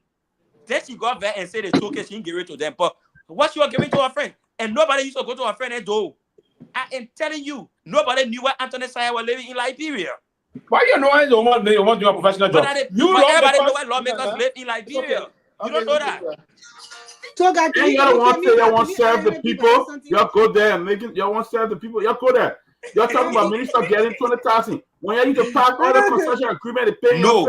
$50,000. If I ever become a signature, we not sit there and ministers make 2 times more than us. I would not accept. No, when it comes to lawmakers, I'm very passionate about it. You know, very passionate. Yeah. Yeah, because you don't get that. Let me ask you one question. Everybody, I want to ask you one question. Grace Guar. Grace Guar, ask the question. Grace You Guar, ask the question. You talking about bien, where he said bien Cassidy or where he is. You talking about bien Cassidy. What you want to tell us? So bien Cassidy was making 19 figures. Let me just say that. Let me say. He was making 19 figures in America, yeah. Ellie cost money to go back to Liberia. He begged him to go. That they were going to get in public services to. He was on a loan, Grace. He was on a loan. In the war, he went to Liberia. He was so rich there, and he knew that money was going to be small for him. You know what money? He wanted to go to, why he couldn't tell the person, you know what? I'll let him talk before salary. You know what money PM makes right now? You know what money he makes right now? I'll let him talk before salary. To be fair, he had a good job with Johnson & Johnson. In fact, he just had a good job with Johnson & Johnson, right? No, Sylvester. The country, so cool. If you want Kanye, you can Kanye on a 7 in New York. If you're not money making, yeah, you gotta care. You gotta be quiet like your brother, Chris. You gotta be quiet like your brother. Enterprise is very smart, man, and you were okay. What do we bash on lawmakers every day? How they miss $6,000? Lawmakers earn at most $6,000 in the country. You get posted in a country and never elected. It's incredible. Togar, no president in the history of the Bureau. No president in the history of the Bureau. Let me say this quickly so you can get this. I know your zest for the Honorable House of Representatives and the Senate is high. I know that your support base will never evaporate, not soon, right? But let them make some conjecture here. And I know you will sit in your own smart room and try to analyze. I would not reflect on nothing. You're playing to catapult yourself there in 2029 election. It's a run. And listen, I will give you some political. I will get out the term here. I will give you pro bono. I'll give you pro bono service. Trust me. As a political scientist myself, student of politics, I'll give you pro bono. You don't give me damn. I will set your campaign agenda. What about a grandpa you want to contest? Togar. Man, I can contest. I'm a buzzer. I can contest. But let me just say this quickly. Let me just say there have been no president in the history of the Bureau that gave the legislature more leverage. I can recall in 2015. No, early 2016. No, 2015. Yes, 2015. When I sat with Madame Salif, I went to her house in her office in her office, and I said to her, Madam President, there was this conversation about the whole thing about the way she elevated lawmakers. And you know what the president said? And what you say here is contrary to what the president did not bring her friends so they're getting big money. The president set the agenda for those guys because of making law in the country. They needed to look good and do things. She was the first president, as a matter of fact, let me remind you on this. She questioned it. And when she said it to me, she said, you know, one of the reasons why I can hear you on the radio advocating a good job you're going all over the country, do they kind of support your work you're doing for democracy? The president said she pushed to support the lawmakers to bring dignity to them so that they would do the people's job. Do you know? You talk about Boyson Gaffney, he's one of my mentors and my former boss man. I admire him a lot and respect him. The first 100 pickups, Asana Meta gave, you know who loved it for that? It was Madame Salif, because she wanted to bring dignity to them. When Asana Meta brought those brand new pickups and gave to all the lawmakers, both senators and lawmakers in the country then. You heard the story. She loved it for that. She didn't stop there. She have worked with them. She said there's a need for legislation. When she took over as president, we were considered a pariah state. It was on Facebook. I'm a lawmaker. $700. $700. Who elevated them? Who elevated them? Who are making $700? Lawmakers were making $700 when 2006. I was $700. I know the rest of the story. But this is public service, so I don't know how much. Where they end it? 15,000. The highest paid person is a CEO. Public service is not a place to go get rich. I agree. I agree with that. I agree. So why are you? And if people who do the appropriation, and me, I'm working for free. Great work for government. So great. A public service you doing? The government you working for? Yeah. Great work for government. I work for government here. What I'm telling you. You got paid great. You got paid great. Pay me for it. I do that to say I just. No, but that's about you got paid great. But mind you, stay there because I will have to retire in 4 years. So I retire. I will be vested. So that's why I stay there. But they can't even pay me for my qualification. But do you also agree, Grace, that do you also agree that in the very government you work with government, the president of government, there are certain people in government making more than 6 digits. Some of them making My director, in that can serve like a minister, like minister, like education minister or something like that. She makes like a chicken change over 100 and change, 100,000 and change. Yeah, but I assist with you. Yeah, because I was looking at certain positions in some of the states, some of them make 200,000-300,000. Yes, that's America. We read it. Look at on a broadcast administration. On this broadcast administration. You got a minister of education that came from abroad and was giving special money for resettlement. Was that confirmed? Yes. And you say lawmakers are entitled to nothing. You want to tell me that we got no educated person in our country that could be education that could do the work? Togar, she live about 2 choice away from you. Imagine. So my issue is, Tomalin was just in the country. Tomalin was in the country the other day. Tomalin understands exactly what it means to just travel once with a lawmaker. Practically the money that lawmakers earn in this country makes are basically giving back to the people. More than the ministers. More than the ministers. In America, is the governor from New York. The minister then, especially when I come from the you go to the home there, you know that nobody interacts with them. In America, right? The highest paid governor in America is the New York governor. She makes $250K. Followed by the California, Pennsylvania, they all make 100. So we need to set a pay grade for the country. Guess what? But the same way we say in the president, the same way we say in the country, the president earns around $22,000, right? We can't down to vice president. We say vice president era. So the same way we supposed to set the pay grade in a way that a minister is not to make more money than a legislator. I don't accept that. But minister are making more money. Anybody. Minister making 7,000. Constituency. Minister growing 7,000. So okay, there should not be any the kind of money they earn. They and lawmakers not even supposed to earn the same money. Lawmakers, man. Come on. So guys, you just told me I come into that. Me and you were running the same district. They lawmakers me and you were running the same district. They're not supposed to be. Let's be frank about it. The same way the pay grade for president is around 22,000. And you count down to vice president and that. It should count down to legislators before you count to ministers. So 2,000 how you would say minister and lawmaker more and or minister more even make more than lawmakers. As though these people are elected, they're not obligated to the president. Who the president can wake up in the morning and decide to fire. But listen, they say our president in abroad, President Boga, he makes. And they say he made 13,000. You're making 13,000 for a month, but now he's making 8,000 a month. He caught it sorry about 40%. It's not true. That's in our fake news.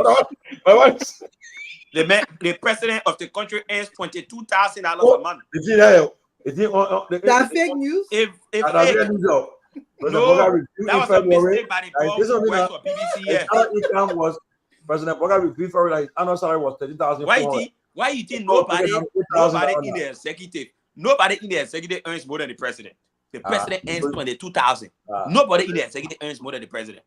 So why you think a minister must earn more than a lawmaker? 40%. Can you imagine? We got poverty crisis. Look at the kind of money they put me. Like poverty crisis. You sure the president made 22,000? 22,000 Okay, a month. The Constitution, too many guys are Constitution over here. I'm telling you, then you say the what the president makes $22,000 every month. The Constitution. The president's salary is in the Constitution. It's salary in the Constitution. $22,000 a month. That's why the president. Ladies and gentlemen, Togar running 2020 now. So right now, he won't make sure that he wants to say they play tomorrow. Tomali, if I could be fake here, I could be fake on the show. They don't have to be fake all along to get where he wanted to get. I could say no, lawmaker will make even $2,000 if I won't get the people's support. For me, I just got to be real about it. I know what lawmakers go through in the country. I know it. I know it. The ministers go through nothing. The ministers go through nothing. The minister, nobody can stay with the minister does. They love it.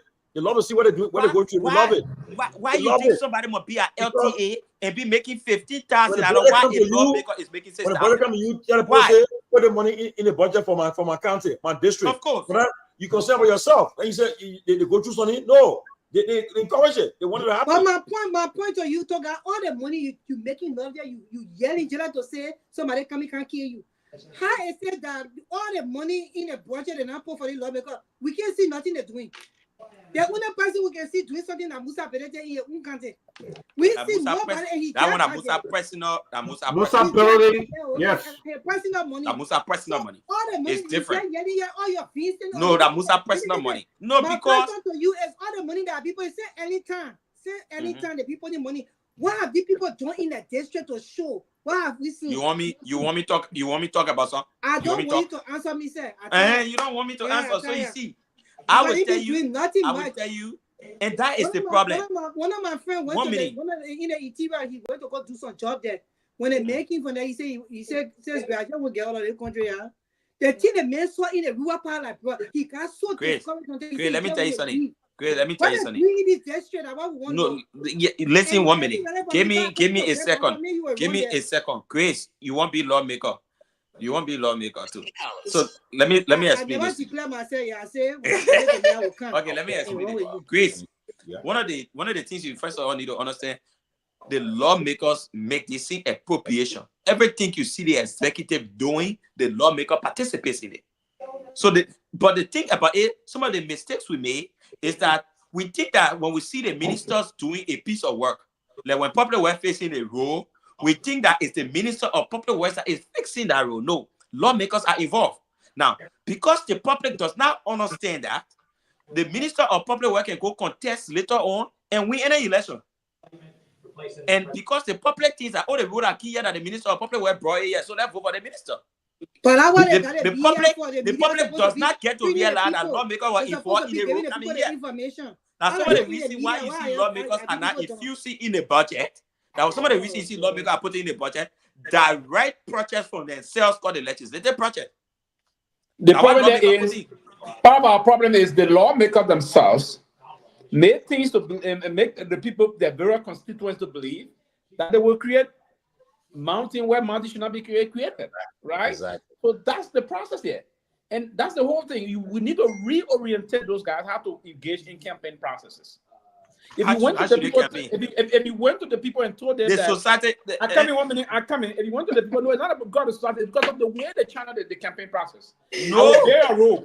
I will bear a role. After the process, they will do that through the kind of line. They probably, why you think every lawmaker has every money people there? My man, listen, Sylvester. And that's one of the reasons why I would never contest the law in the house. I will not. Sylvester, this is not the Western word.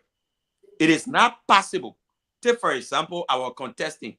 Every day I go into my house in Buchanan, there was a market there that needed to be fixed. Should I say I'm a big lawmaker before I find the money to feed the people market? Yes. Oh, really? Yes. Oh, really? Yes. And then the person who opposes me come and just fix the market tomorrow morning, and while passing by my own neighbor. Ali, you're starting a change. You're starting an example. You don't understand the situation. No. It is difficult to be a lawmaker and don't directly impact the lives of the people who be waiting. Okay, say y'all want to do agriculture here, y'all win. The Minister of Agriculture can't do it for you. Then be even like now be a CDC lawmaker and be in a UP government until you go to the Minister of Agriculture for the Minister of Agriculture to can't do project in your district. They're not going to do it. Everything is political about us. They're not going to do it. But who did that? Why everything is political about you? It will always be like that. That's how the society. No, it will not. It shouldn't be like that. It shouldn't be like that. But it's difficult for you to change the mindset of the people about it.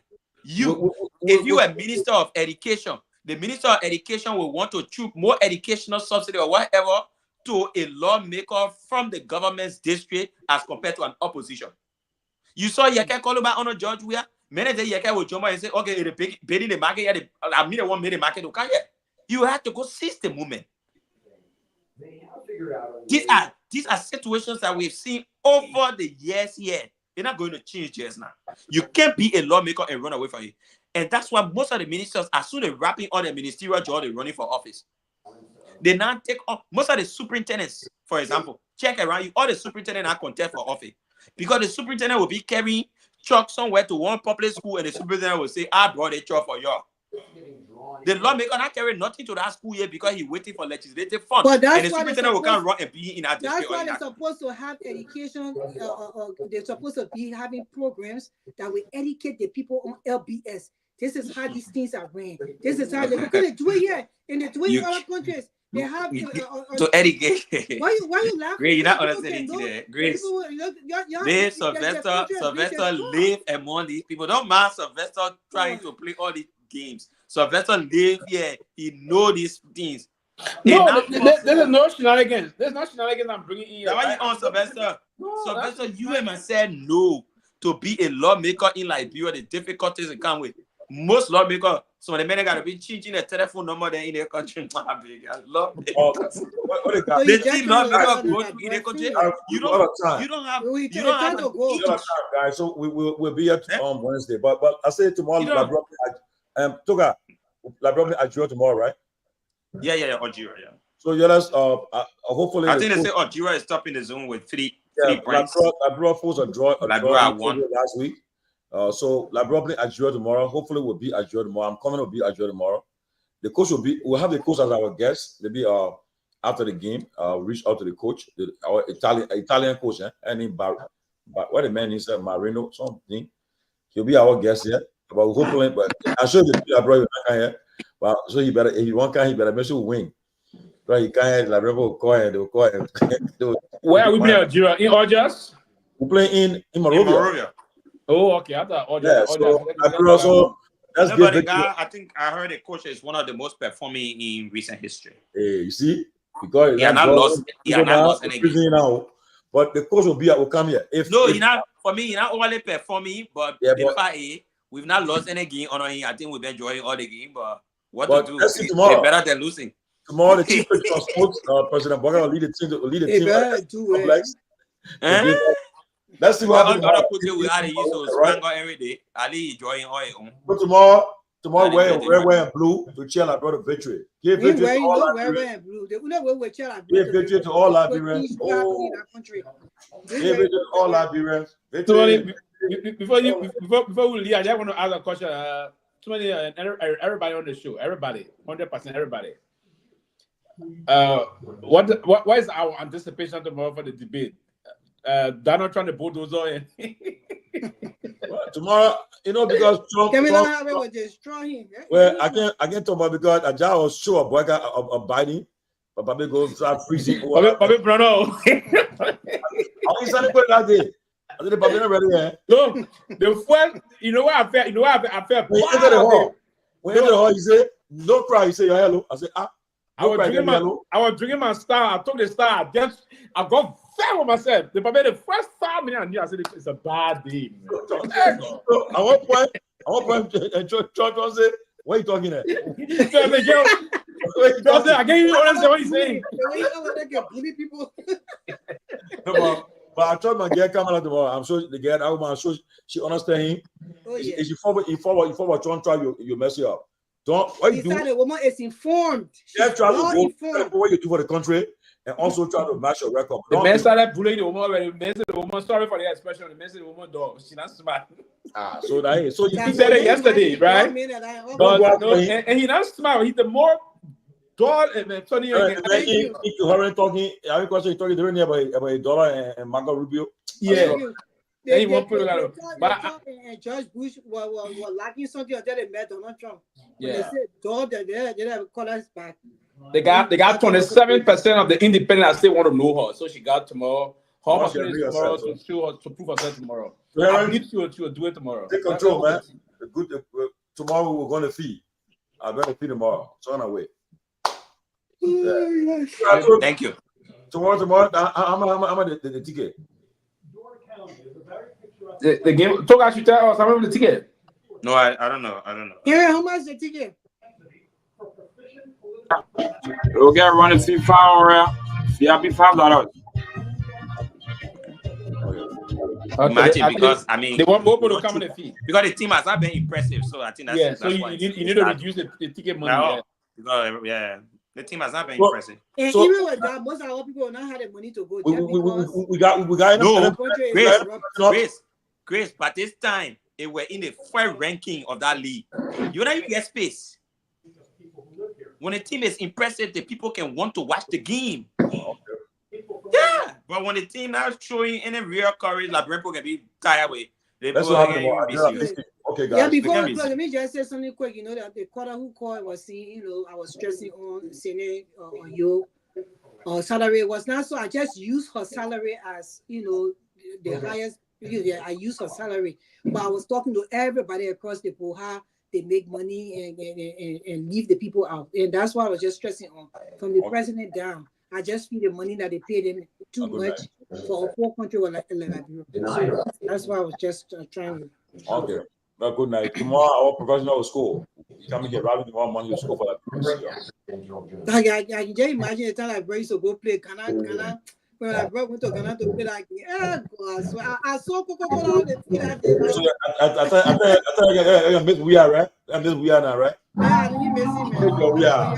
But do so. We are do so. Everybody cool. Oh man. But that two of them are them. Hey man. Man, that boy. Yeah, we get a couple of money now.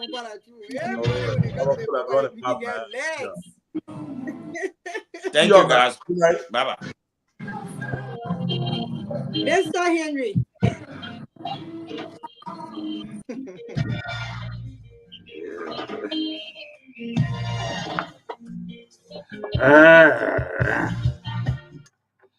And I'll take so certain that we gotta go to time check. Is exactly 33 minutes. That's 27 minutes climbing up to 1 o'clock. It has been so amazing, informative, and educative here on the program, a closing argument on the Renaissance. We're to join the team that's going to be on Wednesday at Wishtown. They're going to be at the game. My name is Heron Jada. I've been here with the man, Mind, Top B, and together we've been pushing you to join us. That's going to be 5 a.m. in the morning at Wishtown when we resume broadcast. For the on behalf of the team, we'll say bye-bye for now.